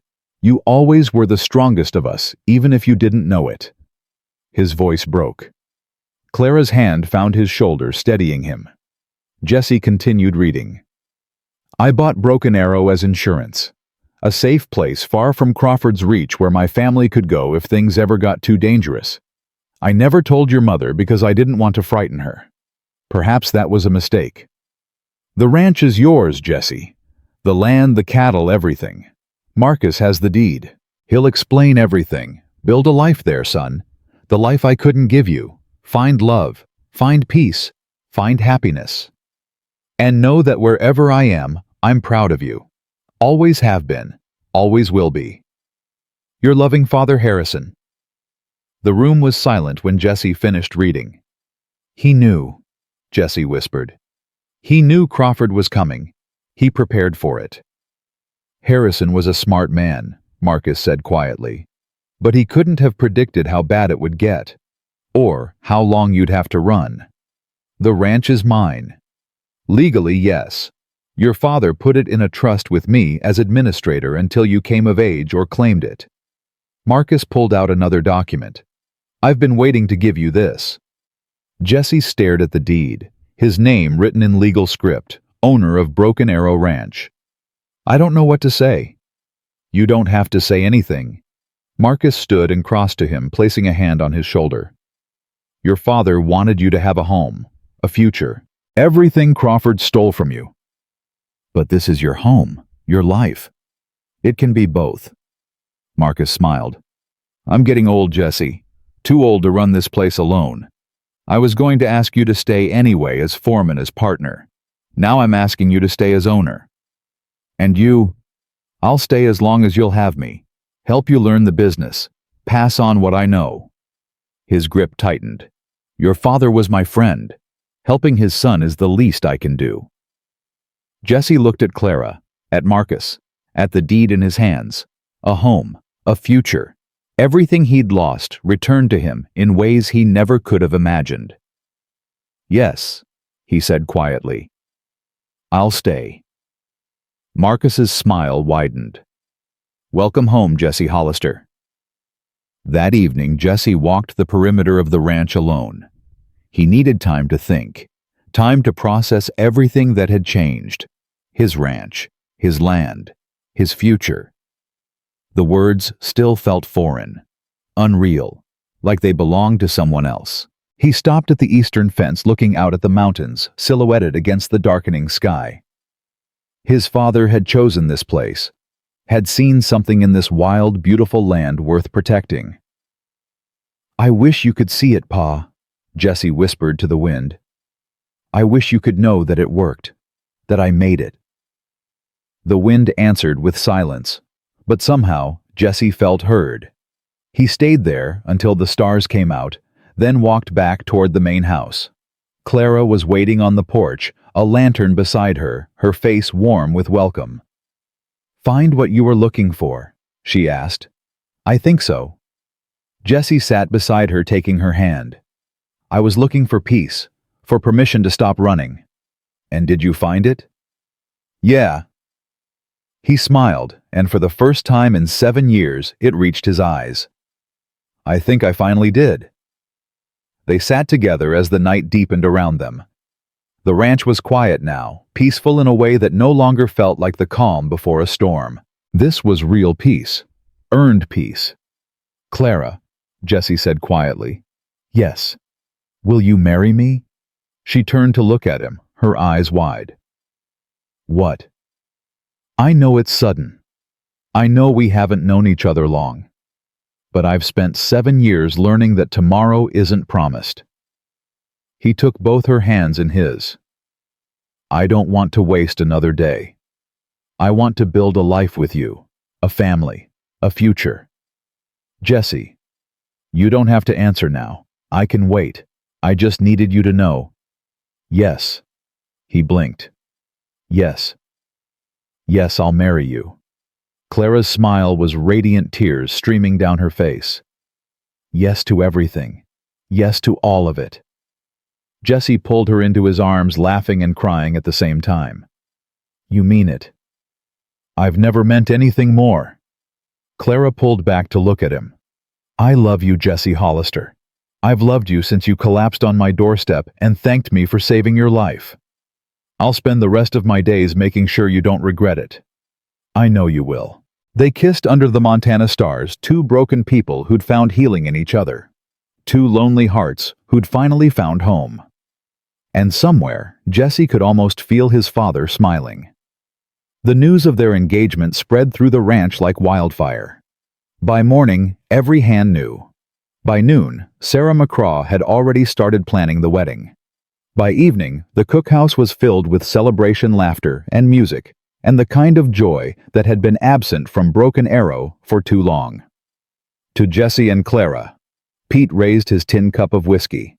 May your marriage be as strong as Montana winters and as warm as Miss Clara's biscuits. The hands cheered. Clara felt heat rise to her cheeks, but she was smiling, really smiling in a way she hadn't in 4 years. Jesse's arm tightened around her waist. You all right? Better than all right? She leaned into him. I'm happy, Jesse. Genuinely, completely happy. That makes two of us. Billy pushed through the crowd, his young face flushed with excitement. Does this mean you're staying for good, Jesse? You're really not leaving. I'm really not leaving. Jesse ruffled the boy's hair. Looks like you're stuck with me. Good. Billy's grin was enormous. Someone's got to teach me the rest of those rope tricks. The celebration continued late into the night. Jesse watched his friends, his family. He corrected himself. Laugh and joke and toast to his future. These people had risked their lives for him, had stood with him against impossible odds. He still couldn't quite believe it was real. You're doing that thing again, Clara said quietly. What thing? The thing where you look around like you're expecting it all to disappear. Jesse shook his head. Old habits. They'll fade. Clara took his hand. Give it time. How much time? As much as you need. She squeezed his fingers. I'm not going anywhere. The weeks that followed were filled with preparations not just for the wedding, but for the future they were building together. Jesse threw himself into learning the business side of ranching. Marcus was a patient teacher, walking him through accounts, contracts, breeding records, all the details that kept a ranch running. Your father would be proud, Marcus said one afternoon, watching Jesse review the spring cattle projections. You've got his head for numbers. I've got his stubbornness, according to my mother. That too, Marcus smiled. But Jesse, that's not a bad thing. Stubbornness is what kept you alive. What brought you here? I suppose. No supposing about it. Marcus leaned back in his chair. You know what I see when I look at you. I see a man who refused to give up, who held on to hope when there was every reason to let go. His weathered face softened. Your father saw the same thing. That's why he trusted you with this place. Jesse was quiet for a moment. I miss him, every day. That won't change. Grief doesn't disappear, it just becomes part of you. Marcus's voice held the weight of his own losses. But Jesse, missing the dead doesn't mean you can't live for the living. Clara said something similar. She's a smart woman. You're lucky to have her. I know. Jesse looked out the window toward the cookhouse where Clara was preparing dinner. I know. Clara had her own preparations to make. 3 weeks after the engagement, she approached Jesse with a request that surprised them both. I want to start a school. Jesse looked up from the ledger he'd been studying. A school. For the ranch children. Billy, the younger hands who never learned their letters. Clara's eyes were bright with an enthusiasm he hadn't seen before. I was a teacher, Jesse. Before everything. It was my dream. I remember. I thought that dream died with my family. But lately. She sat across from him. I've been thinking about Benjamin. About what he would have wanted for me. What do you think he'd want? Clara's voice trembled but held steady. He'd want me to be happy, to use my gifts, to help children the way I was supposed to help him. Jessie reached across the table and took her hands. Then do it. Start your school. You mean it. Clara, you've given me back my life. You've given me hope, a home, a future. He smiled. Let me give you something in return. But the cost? This ranch belongs to both of us now, and there's nothing I'd rather spend money on than seeing you smile like that. She was crying now, but they were good tears, the kind that washed away old pain and made room for new joy. Thank you, she whispered. Don't thank me. Just promise me one thing. Anything. Promise me you'll be happy. Really, truly happy. Jessie lifted her hands to his lips. That's all I've ever wanted for you. I promise. Clara leaned forward and kissed him. I promise, Jessie. The wedding was set for the first week of May, when the winter had finally loosened its grip and the first wildflowers were beginning to bloom. Clara's dress was simple cream-colored cotton with lace at the collar borrowed from Sarah McCraw's own wedding 30 years before. She'd worried it was too plain, but Sarah had waved away her concerns. Honey, it's not the dress that makes the bride. It's the love in her heart. Sarah adjusted the lace at Clara's throat. And Lord knows you've got plenty of that. I'm nervous. Course you are. That's natural. Sarah stepped back to admire her work. But Clara, look at yourself. Really look. Clara turned to the small mirror on the wall. The woman who looked back at her was a stranger. No, not a stranger. A woman she'd forgotten existed. A woman with hope in her eyes and color in her cheeks. I look alive. Sarah smiled. You look alive again, honey, and that's the most beautiful thing in the world. The ceremony was held in the ranch yard under a canopy of spring sky. Every hand was present, cleaned up and uncomfortable in their Sunday best. Marcus stood at the front ready to give Clara away. Doc Whitfield had made the journey from Billings to serve as witness. And Jessie waited at the makeshift altar, his heart pounding so hard he thought it might break free of his chest. When Clara appeared in the doorway of the main house, the world stopped. She walked toward him slowly, Marcus at her side, her eyes never leaving his. Jessie felt tears prick his eyes, tears he didn't bother to hide. You're beautiful, he whispered when she reached him. So are you. The preacher cleared his throat. Dearly beloved, we are gathered here today.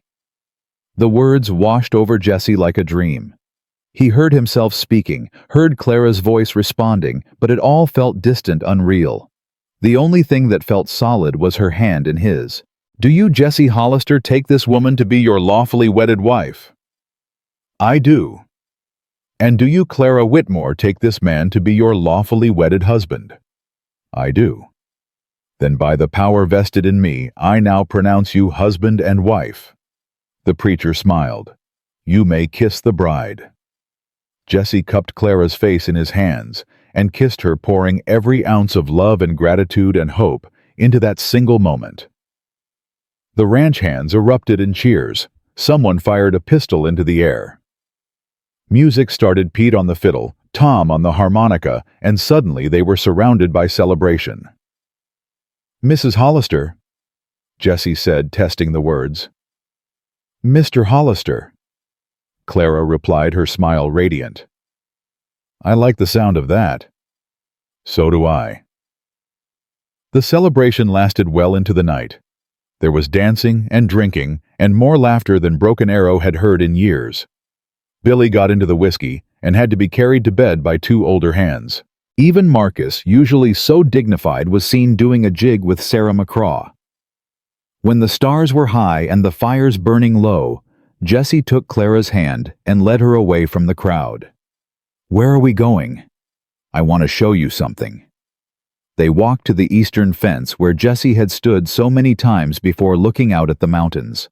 But tonight, he wasn't thinking about the past. He was thinking about the future. "This is my favorite spot on the ranch," he said. "When I first came here, I used to stand here and wonder if I'd ever feel safe again. And now I stand here and think about everything we're going to build." He turned to face her. "A home, a family, a life." Clara stepped closer, wrapping her arms around his waist. "A family. If you want one, I do." Her voice was soft, vulnerable. "I thought I'd never be ready to be a mother again, but Jesse, with you, I think I could be." "Then we'll have one, someday, when the time is right." When the time is right. They stood there wrapped in each other as the moon rose over the mountains. Two people who'd lost everything and found each other in the wreckage. Jesse. "Yeah, I'm glad you collapsed on my doorstep." He laughed, the sound warm and free. "So am I." Summer came to Broken Arrow Ranch in a blaze of green and gold.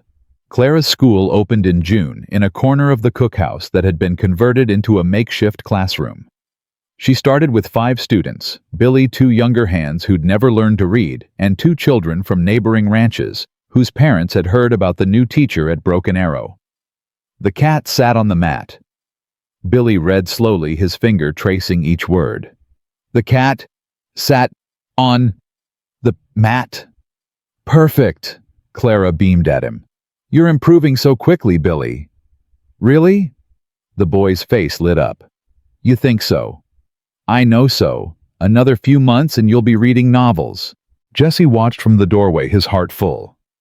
This was Clara, as she was meant to be, passionate, engaged, alive, with purpose. Teaching had reignited something in her that had been dormant for years. "You're staring again," she said without looking up. "Can't help it. You're beautiful when you're happy." "I'm always happy when I'm teaching." She finally turned to look at him. "And when I'm with you." "Then I'll make sure you have plenty of both." The ranch thrived under Jesse's leadership. With Marcus's guidance and his own natural instincts, he made decisions that improved. The herd expanded the grazing land and built relationships with neighboring ranches. The hands respected him not because of his father's name or the deed in his pocket, but because he worked alongside them. Because he never asked them to do anything he wouldn't do himself. Because he treated every man as an equal. "You're a good boss," Tom told him one evening. "Better than most I've worked for." "I had good teachers." "Maybe. But good teaching don't mean nothing without good character." Tom clapped him on the shoulder. "You've got both, Hollister. Don't ever forget it." Autumn brought change and a piece of news that transformed everything. Clara had been feeling unwell for weeks. Tired, nauseated, unable to eat breakfast without rushing to the basin. "You should see the doctor," Jessie said, watching her push away her plate for the 3rd morning in a row. "I'm fine. It's probably just Clara." She looked up at his worried face and sighed. "All right. I'll ride into town tomorrow." But she didn't need to ride anywhere. Sarah McCraw took one look at her that afternoon and started laughing. "What?" Clara demanded. "What's so funny?" "Honey, you're not sick." Sarah's eyes were twinkling. "You're pregnant." The word hit Clara like a thunderbolt. That's impossible." "Is it?" Sarah raised an eyebrow. "You're married to a healthy young man. You've been sharing his bed for months. What's impossible about it?"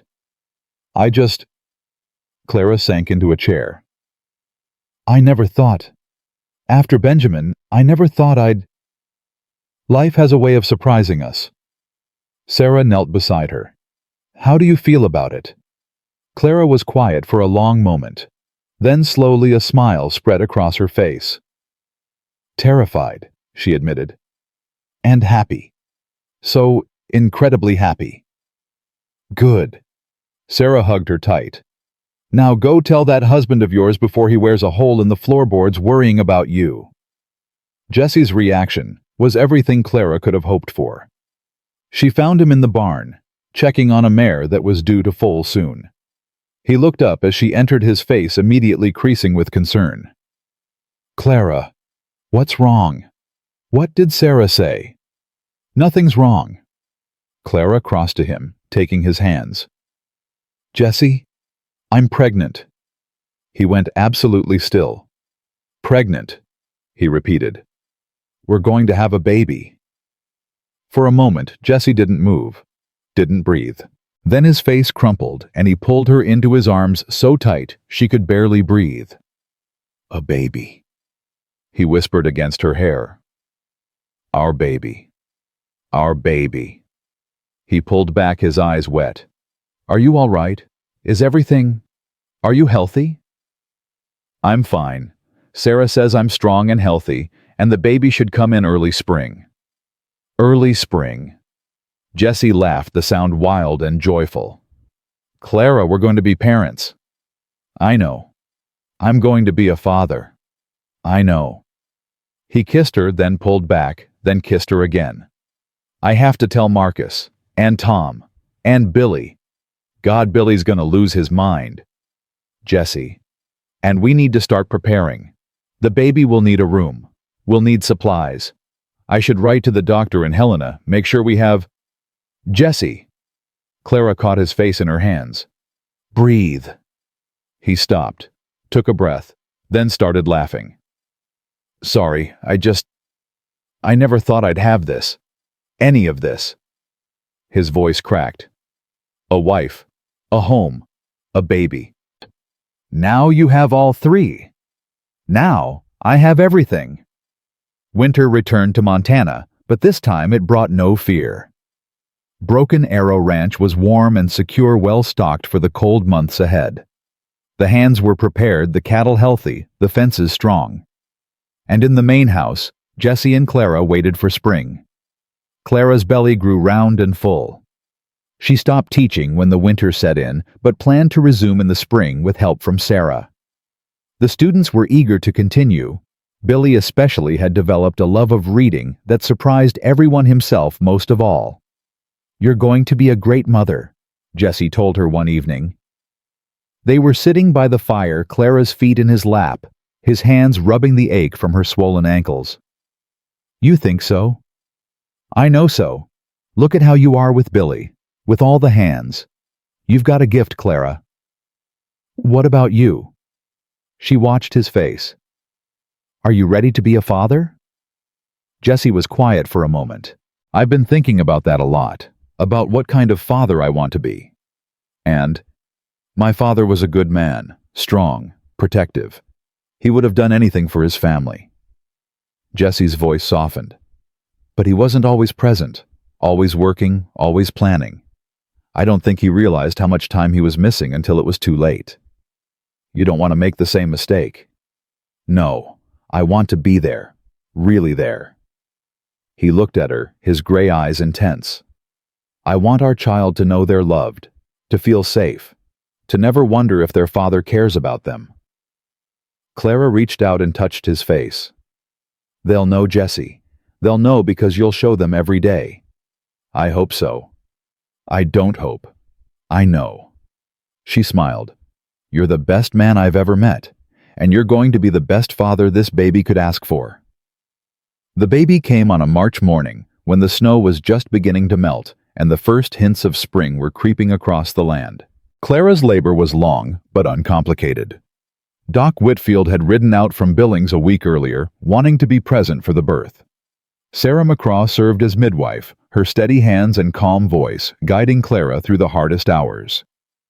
Jesse waited outside the bedroom door, pacing until he'd worn a path in the floorboards. The hands took turns sitting with him, offering encouragement, bringing coffee he couldn't drink.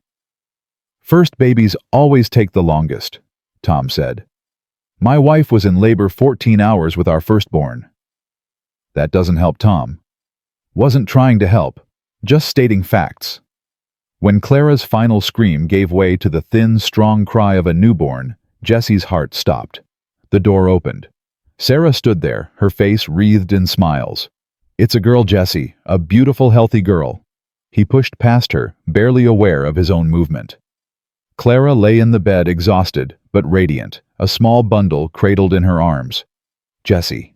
Her voice was weak but full of joy. "Come meet your daughter." He crossed to the bed on shaking legs and looked down at the tiny face peeking out from the blanket. Dark hair like his, blue eyes that would probably change, but for now looked just like Clara's. "She's perfect," he whispered. "She is." Clara shifted the baby. "Do you want to hold her?" Jessie sat on the edge of the bed and took his daughter into his arms. She weighed almost nothing. So small, so fragile, so completely dependent on him. "Hello," he said softly. "I'm your daddy, and I'm going to spend the rest of my life keeping you safe." The baby made a small sound and nestled deeper into his chest. "She likes you," Clara said. "I like her too." Jessie looked at his wife, tears streaming down his face. "Thank you, Clara. Thank you for this, for everything. Thank you for not giving up, for finding your way here." Clara reached out and touched his face. "For giving me a reason to live again." They sat there, the three of them, as the morning sun streamed through the window.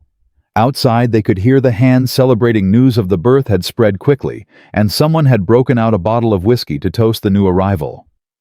"We need to name her," Clara said. "I've been thinking about that." Jessie looked down at his daughter's face.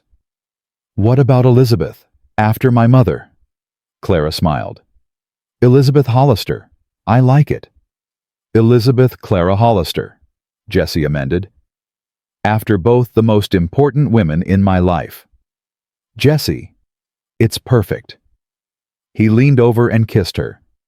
"Just like you. Just like her. Just like this life we've built." Spring unfolded across Broken Arrow Ranch in a riot of color and new life. The cattle grew fat on fresh grass. The foals were born healthy and strong. Clara's school reopened, and Elizabeth attended every class gurgling happily from her basket while her mother taught. Jessie watched it all with a sense of wonder that never quite faded. "You're still doing that thing," Clara teased him one evening. They were sitting on the porch, Elizabeth asleep in Jessie's arms, watching the sunset paint the sky. "What thing?" "Looking around like you can't believe it's real." "That's because I can't." Jessie shook his head. "A year ago, I was running for my life, alone, terrified, convinced I'd never know peace. And now? Now I have you, Elizabeth, the ranch, friends, family." He pulled her closer. "Everything I thought I'd lost forever." Clara rested her head on his shoulder. "It wasn't lost, just waiting for you to find it." "I didn't find it. You found me, bleeding on your doorstep with nothing to offer except trouble." "You offered more than you knew." Clara looked up at him. "You offered hope, Jessie. You reminded me that life could be different, that love was still possible. We saved each other." "Yes," she smiled. "We did." They sat in comfortable silence as the stars emerged one by one. Elizabeth stirred in Jessie's arms, made a small sound, then settled again. "What do you think she'll be when she grows up?" Clara asked. "Whatever she wants. A rancher, a teacher, a doctor." Jessie stroked his daughter's dark hair. "She's going to have choices, Clara. Opportunities. Everything we almost lost. She's going to know she's loved. Every single day." Marcus joined them on the porch, lowering himself into a chair with the careful movements of an aging man. He looked at the young family before him and smiled. "Harrison would be proud," he said quietly. Jessie looked up. "You think so?" "I know so. He wanted this for you. A home. A family. A life worth living." Marcus's weathered face softened. "You've honored his memory, son. More than you'll ever know." "I had help." Jessie reached out and gripped the old man's hand. "Thank you, Marcus, for everything. Thank me by being happy, by raising that little girl right, by living the life your father wanted for you." "I will. I promise." The summer passed in a haze of golden days and peaceful nights. The ranch prospered. Elizabeth grew crawling, then standing, then taking her first wobbly steps across the cookhouse floor. And Jesse Hollister, who had once been a frightened boy running from a crime he didn't commit, became the man his father always knew he could be. He worked the land with his own hands. He treated his people with respect and kindness. He loved his wife with a devotion that never wavered. And he held his daughter every night before bed, whispering promises of protection and love. The ghosts of his past didn't disappear. They never would entirely. But they faded, becoming memories rather than wounds, chapters in a story that had found its proper ending. On the first anniversary of their wedding, Jesse took Clara back to the eastern fence, their spot, and they stood together watching the sunset. "Do you remember what you told me when I first arrived?" Jesse asked. "I told you to stop bleeding on my floor." He laughed. "After that?" "I told you that everyone needs help sometimes." Clara leaned into him. "That even the strongest people need someone in their corner." "You were right." Jesse wrapped his arm around her. "I spent 7 years trying to survive alone, thinking that was the only way. But you showed me different. I didn't show you anything you didn't already know. You reminded me then." He pressed a kiss to her hair. "You reminded me that life is worth living, that love is worth risking, that home isn't a place, it's a person." Clara turned to face him, her eyes bright with tears. "Jesse, you're my home, Clara. You and Elizabeth. This ranch, these people, they matter. But you—" His voice cracked. "You're everything." She pulled him close, holding him tight as the sun sank below the mountains. "I love you," she whispered. "I love you too. Always have. Always will." They stood there until the stars came out, two people who had found each other in the darkness and walked together into the light. Behind them, the ranch settled into evening quiet. In the main house, Elizabeth was sleeping peacefully, watched over by Sarah McCraw. The hands were in the bunkhouse playing cards and telling stories. Marcus sat on the porch smoking his pipe, content in the knowledge that everything he'd built would be in good hands. And at the eastern fence, Jesse and Clara Hollister held each other and watched the stars emerge. They had survived loss. They had survived grief. They had survived 7 years of running and 4 years of hiding, and the kind of pain that breaks most people. But they had also found each other, found love, found home. And in the end, that was all that mattered. The Montana wind carried their voices into the night, laughter and whispered promises and the quiet sounds of a love that had been tested by fire and proven true. Tomorrow would bring new challenges, new joys, new chapters in a story that was only beginning. But tonight, there was peace. Tonight, there was home. Tonight, two broken people stood together under the stars and knew finally, completely without doubt, that they had found exactly where they belonged. And that was more than enough. It was everything.